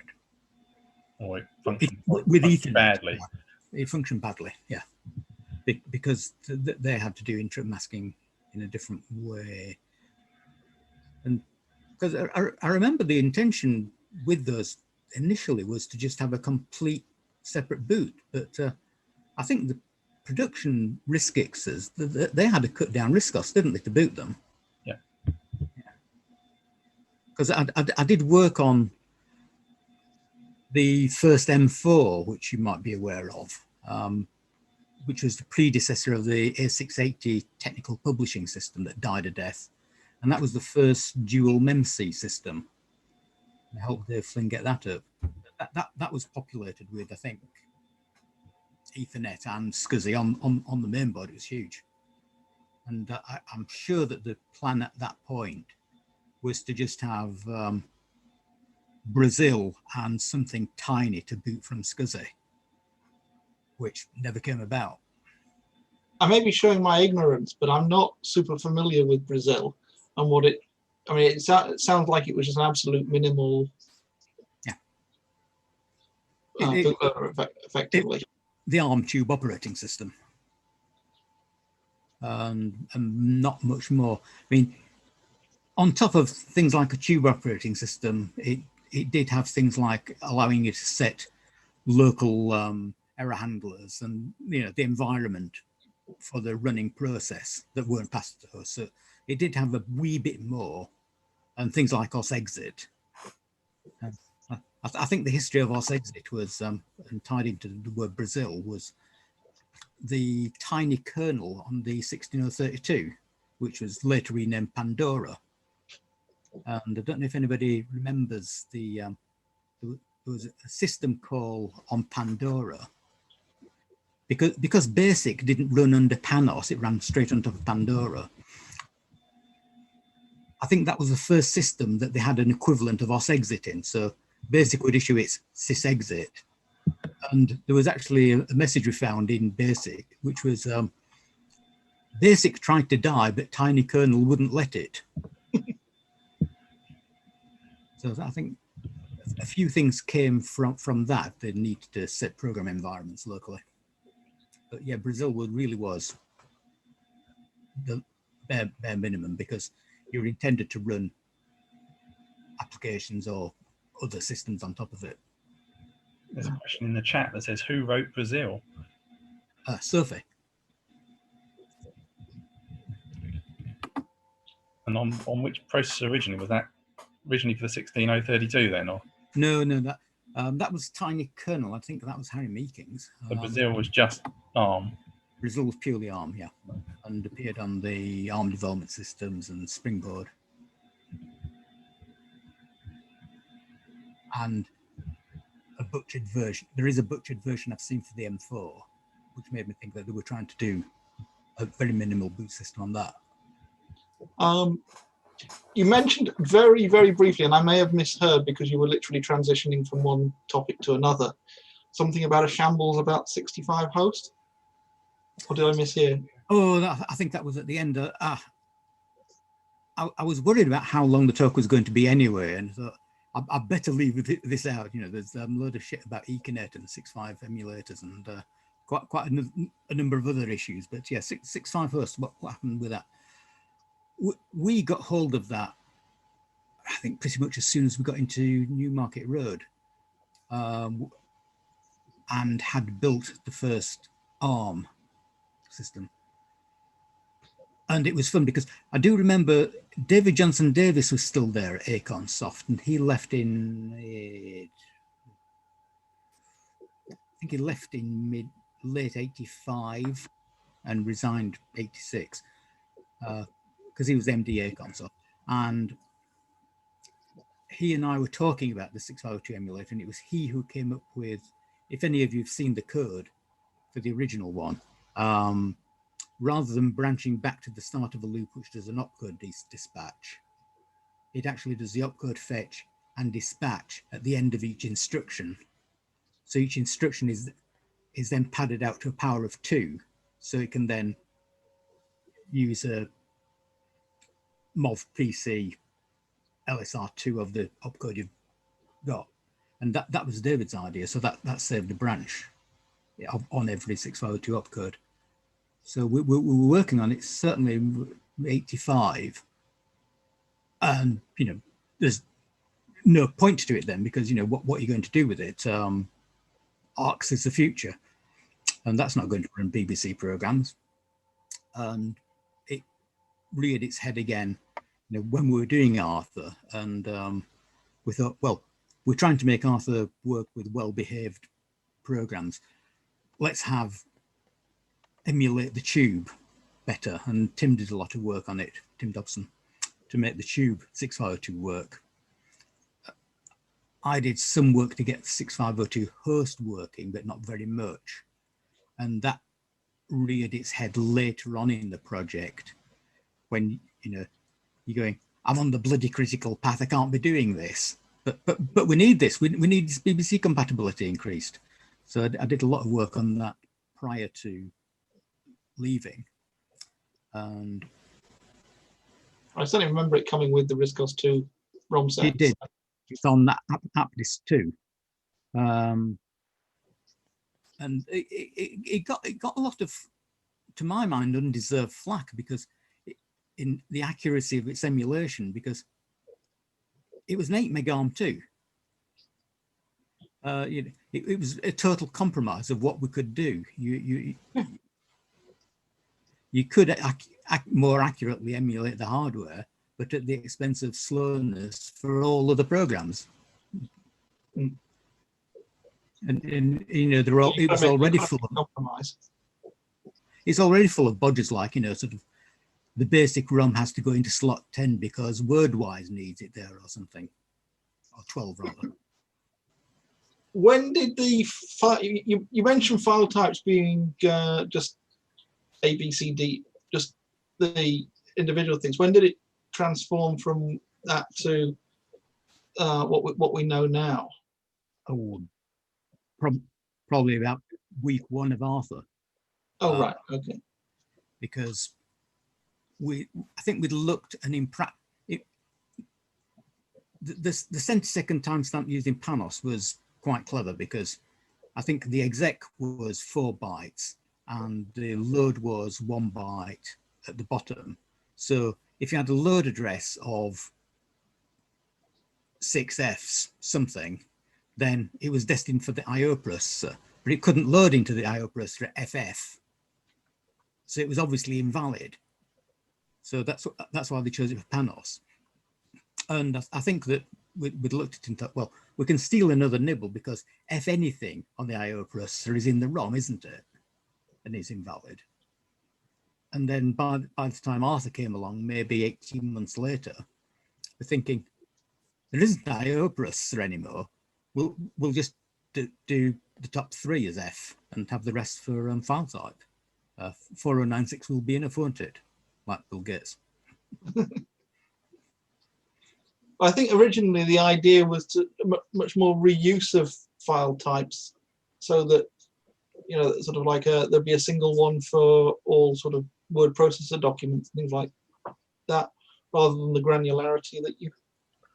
Or maybe I'm missing. It's something somebody said to me once, but I don't think so, Andrew. I thought that if things were actually stored in the same type, you know, tab separated files or whatever, then that's what they were. It shouldn't be impression tab separated files.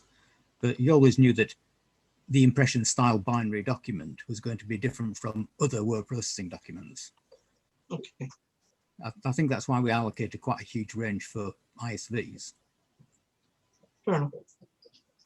And I did dig out some evidence that at the end I was actually working quite a lot with Sue Wall's group with ISVs, because nobody else wanted to do that. So that there are a lot of tags in the kernel of Stuart's added this swag group or other allocation in. Okay. Another question for you, Stuart. You've mentioned Panos quite a few times.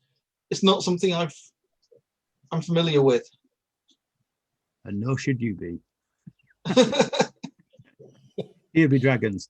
It was designed to be a fairly small operating system layered on top of the host.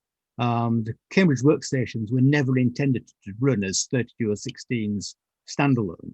They always had to have a host, and all the filing systems were on the host. So it was sort of like file switch light, really, in a way. And there was a discussion on the forums not so long back, I think, that said that, you know, the only 2 styles of extension that have ever seemed to have been are, you know, fred.c or c.fred, you know, where C was our directory dot thing, and Panos was fred-c. That's a new one. Did that actually make it into live product, or it did? Okay. You can grok around the interweb. It's still there. Three floppies. That's how big it is. You seem to generate a lot of hate. Yes, it's a sideline of Acorn that I've never really become familiar with. So it just seems so misplaced. I mean, where the hell was there a market for £5,000 plus workstations that didn't run any known software. I mean, it sort of would have made sense if they'd stemmed it off their existing product line, so that at least they had, you know, a sort of professional end system off their existing lineup, but as a standalone product liner. Oh, please give me the chat. Well, I'm not quite sure whether it's a chicken and egg thing, but the B+ might have come from the Cambridge Workstation project. I think they wanted a better host. So if you take a Cambridge Workstation apart, you will find a B+ in there. But the 1632, if you've seen one of Paul's talks, you know, we used to have a poster on the wall, which by this time they'd renamed it 32016. And it's, you know, the 32016 isn't a late 16-bit processor, it's an early 32-bit processor. And by the time we were doing anything with it, we just crossed out early and replaced, it's a late 32-bit processor. And it was just horrific. Tony did a bit of work with it. Sophie wrote the original BASIC for, I would insist on calling it 16032 because it is cobbled. And there was a requirement to do floating point for it. So it had a hardware floating point unit available. And so Tony did that support and plumbed it into BASIC, and we sold a few of them on the back of that to the RAF. And looking at the code, he thought, well, the 16032's actually got these really good string comparison instructions. You know, why don't we use those instead of Sophie's load a byte, transform it, compare it, da-di-da-di-da loop?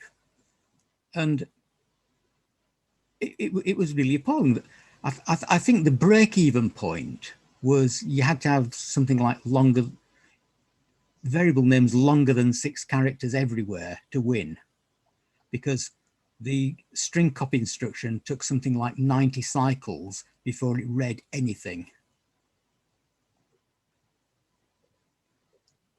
And there are other classics like interrupt latency. If you did something like a memory to memory divide, I think the interrupt latency might have been in the order of 700 cycles. I'll just put that link to a PDF, and I think it's a pre-release RISC OS from 1889 is what it says in it. And I definitely in the past seen this screenshot of, I think it was in an advert, and it was a screenshot of RISC OS, and I knew that it had Arc Paint, Arc Edit, Arc Draw. So I knew there'd been a rename at some point, yeah. But I was convinced, and I don't know if it's a false memory, that the filer was called the Finder at that point. Was it never called the Finder? Never ever called the Finder. Because I thought it was a bit too similar to the Mac to have a Finder and an Arc Paint and Arc Draw and so on.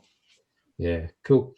Well, it's like Paul said in some talks that, you know, some operating systems have, you know, a classic feel. You know, the Mac, you always have a menu.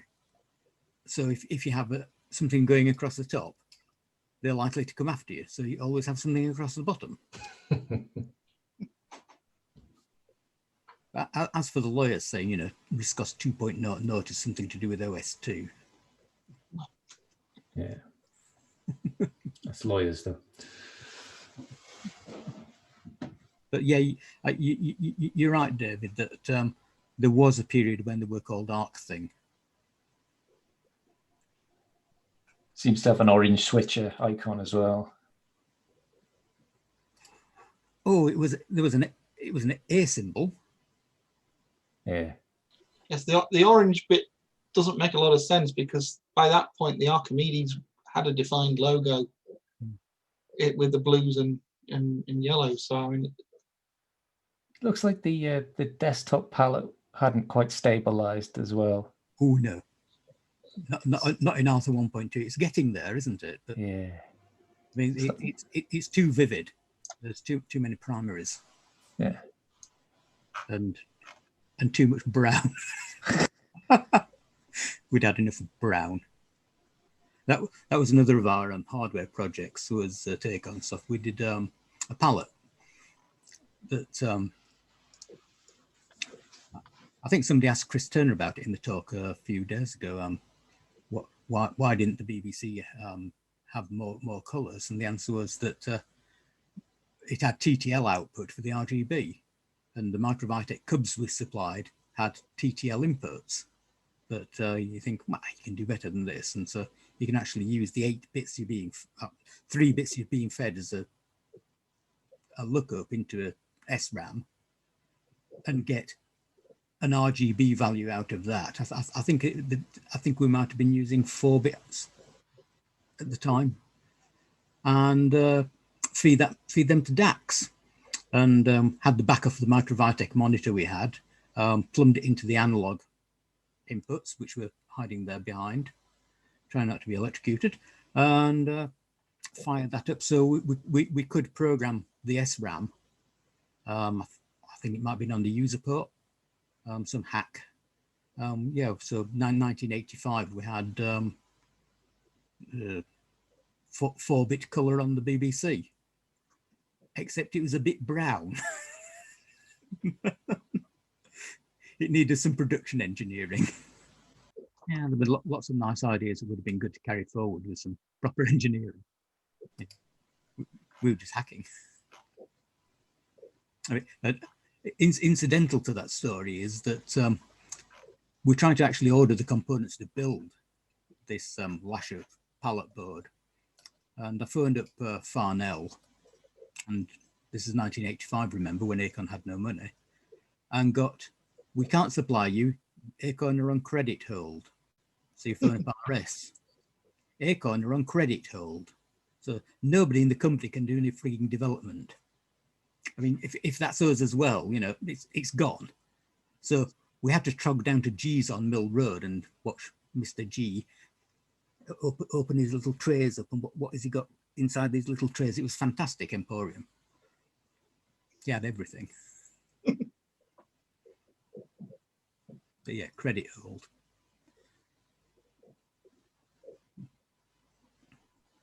They used to seem to have it as a badge of honor not to pay suppliers. I found an invoice that they paid 5 years late.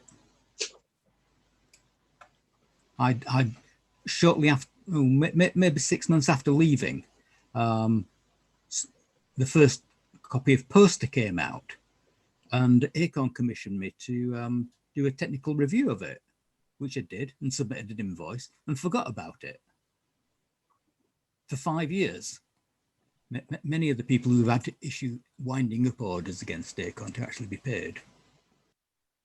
One of the things about RISC-OS's design is that it basically is about the same as it was when you guys put it together.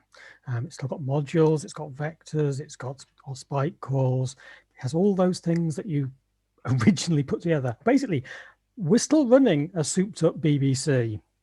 Yeah. Is there anything you really feel that you would have liked to have done differently, or that you feel about the way that RISC-OS has progressed that you'd like to share? I wish we could have reconverged faster.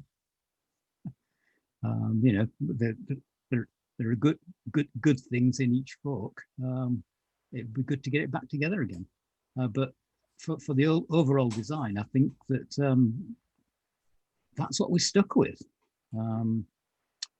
As for doing anything better, well, it wouldn't have been the BBC, would it? Which is where you know, you start to design things that are just off-piece, like arcs. I mean, what prospect was there of that running in? Yeah, fair point.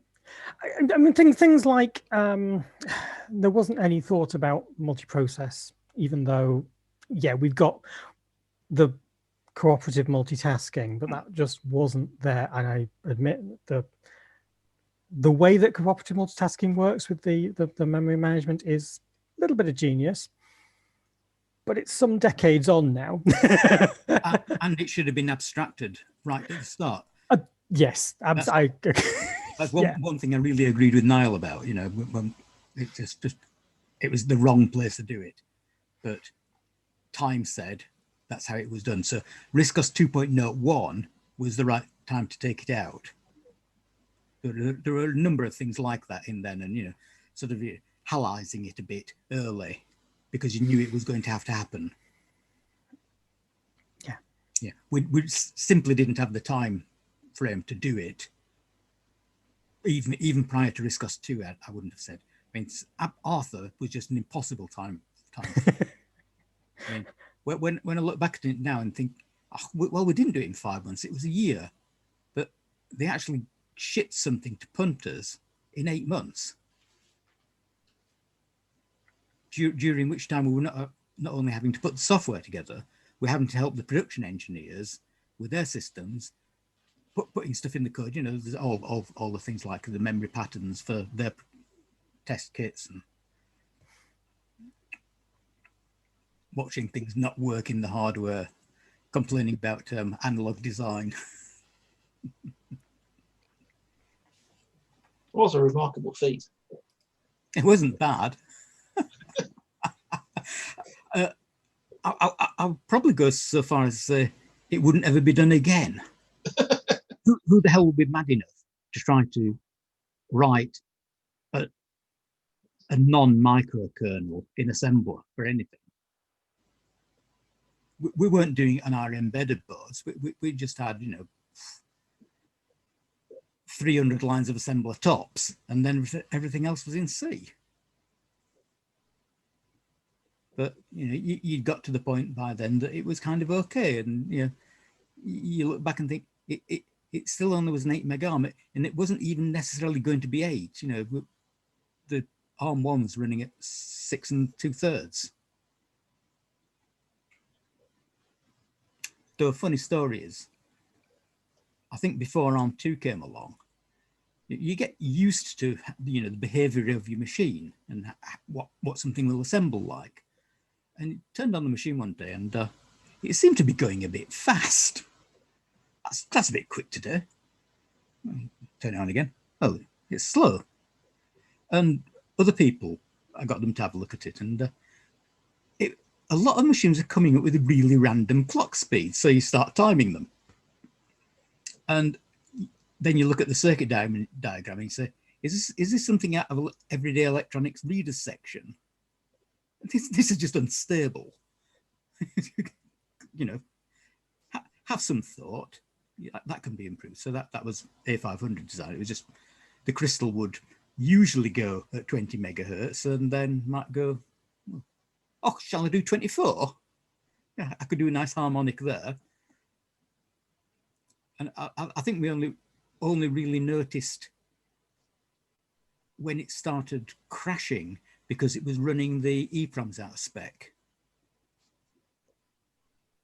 That's when we got bothered about it. and that was fixed on the A440. I guess the other thing about writing an OS in assembler is that you had no kind of support. If you were writing something now for a microcontroller, you've still got nice compilers that you can, on fancy machines, you can cross compile and debug with and things like that, and emulators. This was all nothing. You had the bare metal. You'd kind of, I guess, if you download your code onto it and it doesn't run, it just doesn't run. You don't know why, or no kind of feedback. Oh yeah, feedback. Yeah, there's some really good debug techniques. You hit the border color register. You remember the border? That between the portraits and the video, we don't have anymore. Yeah, VidC had the border color register. So when we're debugging things like the Ethernet state machine, it was only 2 instructions to load up a color like green and bang it into the VidC. And because VidC of the day looked at it immediately, you could actually get a rainbow going down the screen. So you V-synced some packet operation, and then you could watch the cascade in real time of state machine changes as a rainbow down the sides of the screen. Brilliant. And when it hung in blue, you knew which piece of code to go after, because there was no way on earth you were going to get any debug output at that rate. in the thick handlers. But Aren't yeah, you just JTAG would have been good. Pardon?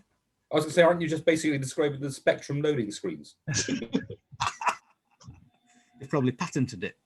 But yeah, that was in extremis bang the border color register, because there's only, you know, you could only get stuff out over the tube so fast down the funnel. But yeah, it would have been good to have JTAG, wouldn't it?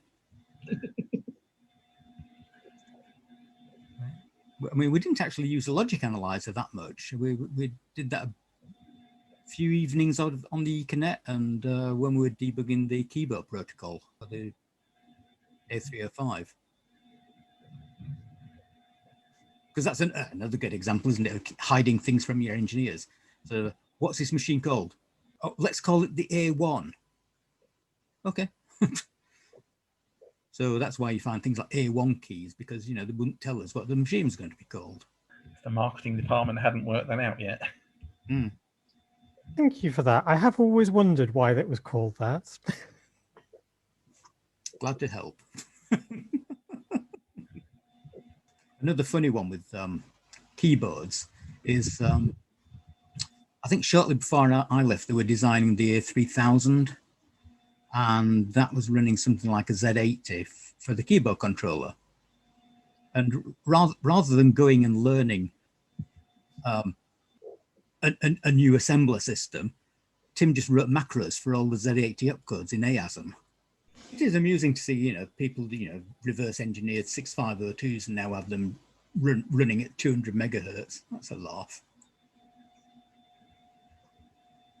You know, a time machine to overclock the ones we were using. And say I had a 4.47 one. It was quite stable.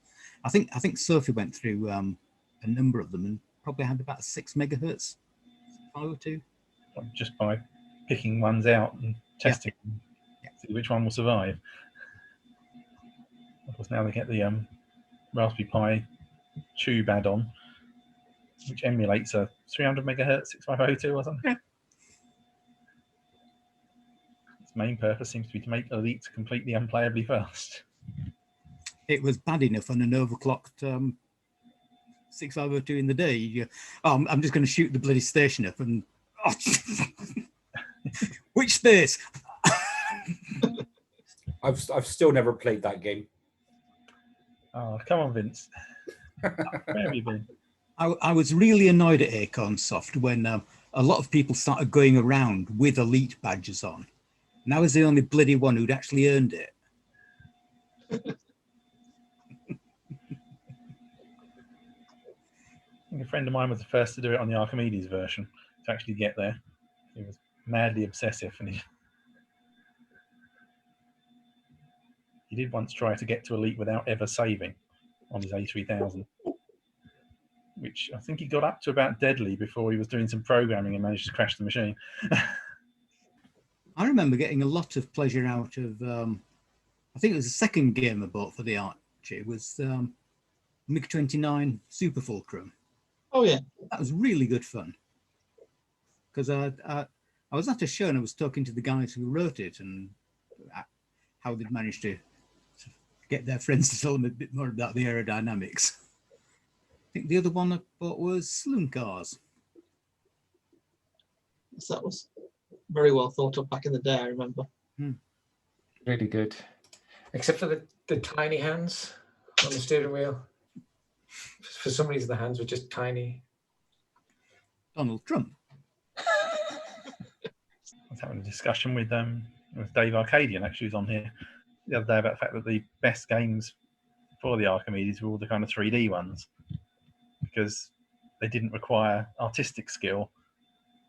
So, you know, because kind of compared to games on the Amiga that had whole teams drawing all the graphics, all the Archimedes ones were kind of single programmer who generally wasn't a very good artist, and so they'd all look a bit rubbish. Whereas the 3D ones, you don't need to do art; you just draw some vectors. I think the 256 color palette was sympathetic to flat shaded 3D polys. Probably as well, yeah. So that And there was of course, kind the of Archimedes had the a bit power of a to do synergy 3D. there. Well, didn't David Braben morph that palette for that reason with Zaks, the Zaks engine. That was a completely different 256 palette. I think that uses the standard one because there's a big. I think he. John I think Abbott he did a big analysis of what was the best palette for Zaks. He tried lots of different ones and tried dithering, and actually none of them actually worked much better, I think. Also, I think when Zaks was analysed, it was clearly written for an ARM1 because I think it doesn't use any ARM2 features. So David was writing it before the machine came out, and so it's not actually an optimised code. Although everyone looks at it and thinks, "Wow, look how fast that was." It's not actually very efficient code because it was obviously written in a hurry for an ARM1. I don't think we actually got physical ARM2s until really quite late in the day. So David will have had an A500 ARM1 system. Yeah. Because I saw a kernel comment that said ARM2ized everything, callback handler much sharper now, and that was weeks before RISC OS 2 release.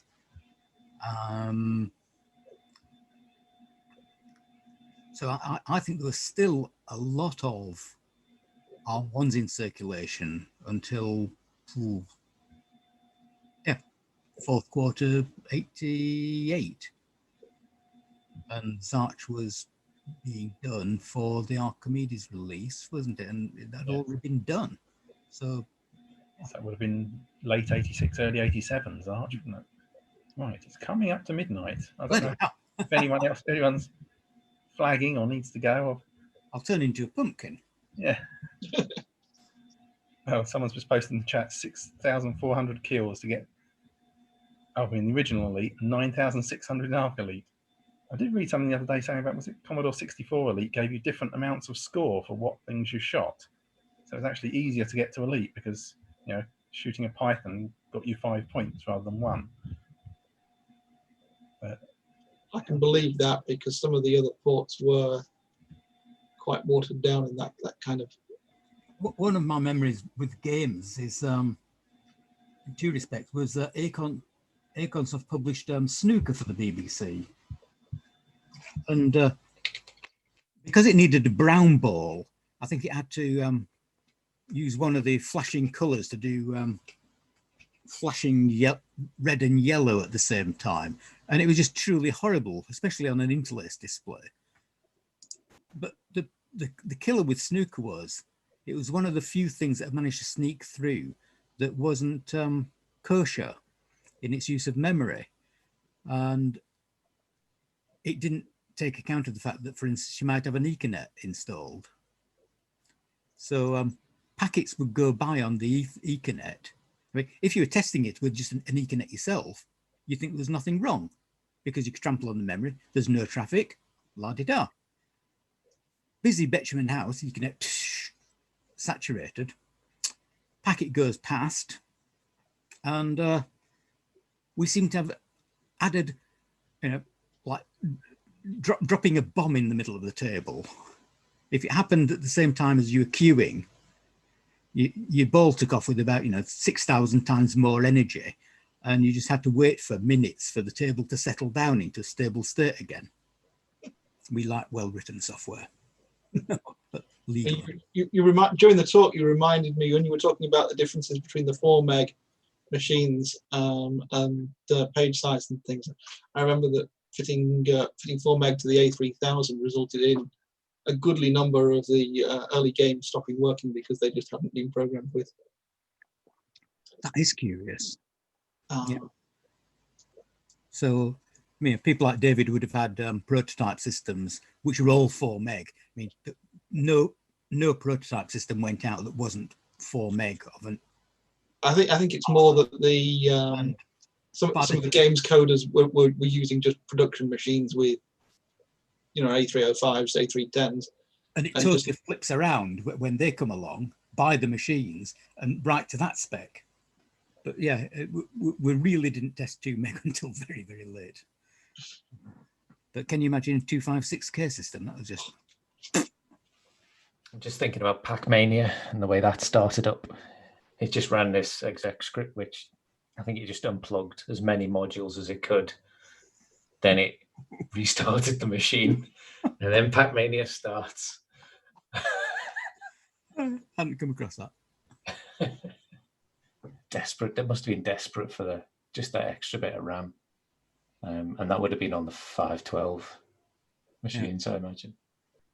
Yeah, because of the granularity, even a 512 machine, it's still taking a lot away from you.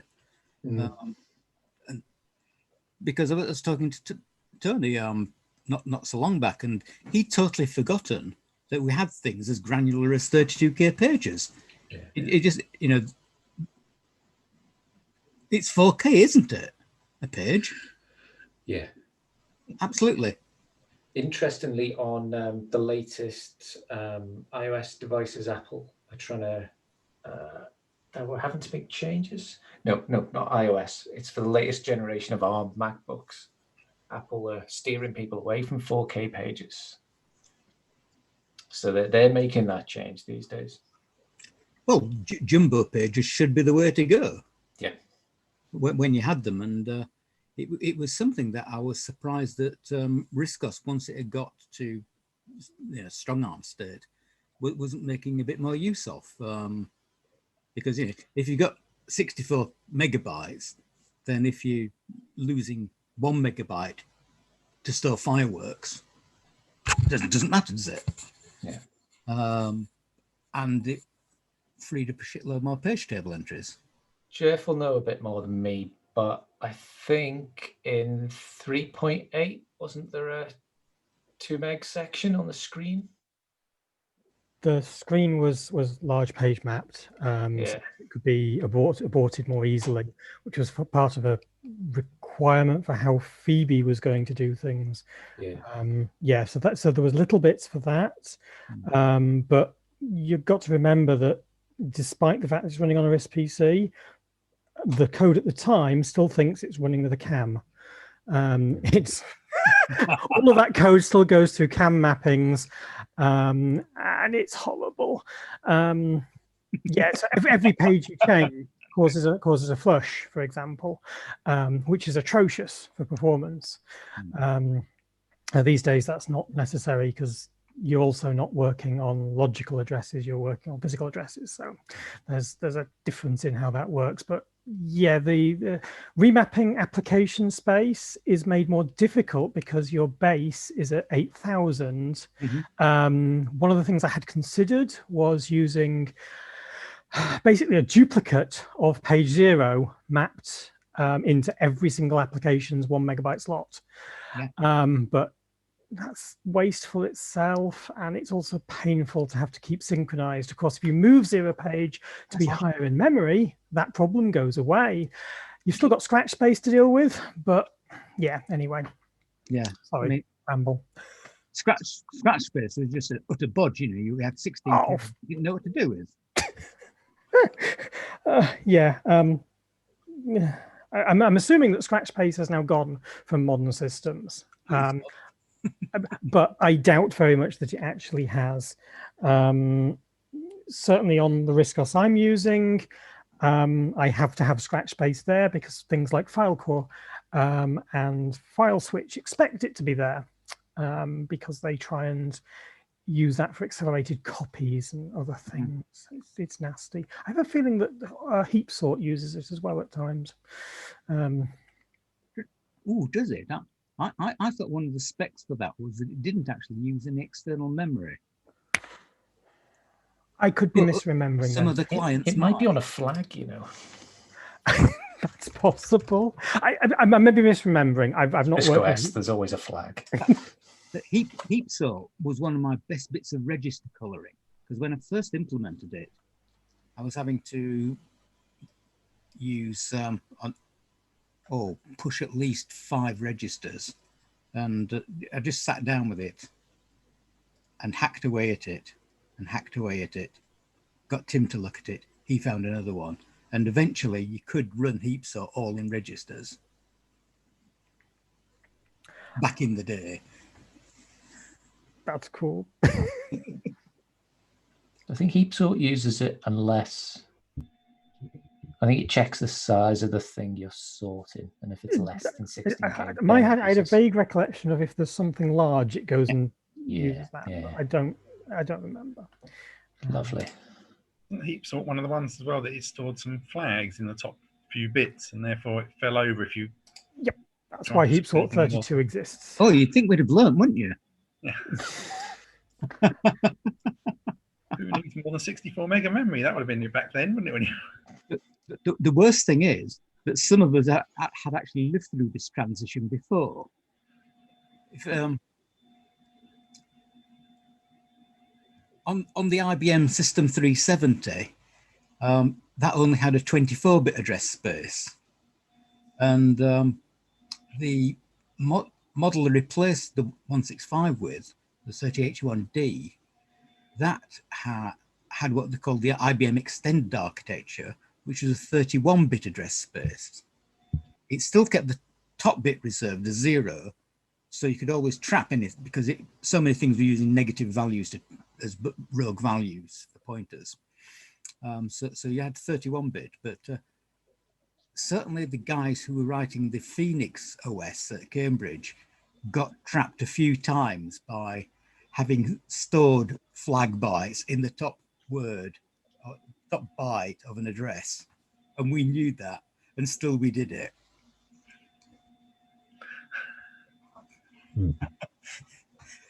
I suppose it was sort of a strange 640K will always be enough, thinking that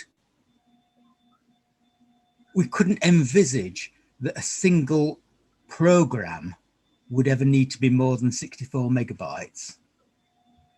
You could extend the address bus of ARM to not give address exceptions anymore and have a full 32-bit address for data.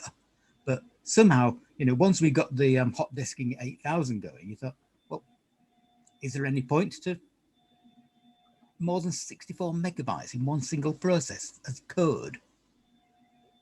Even today, how big is Otter?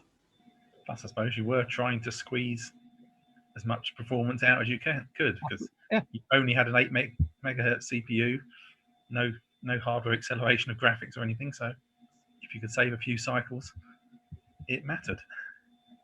Remember, those memory loads were also expensive because you had no cache. Yeah, them were days. Yeah. Get like 4 Yorkshiremen. I mean, yeah, the luxury, bit count instructions.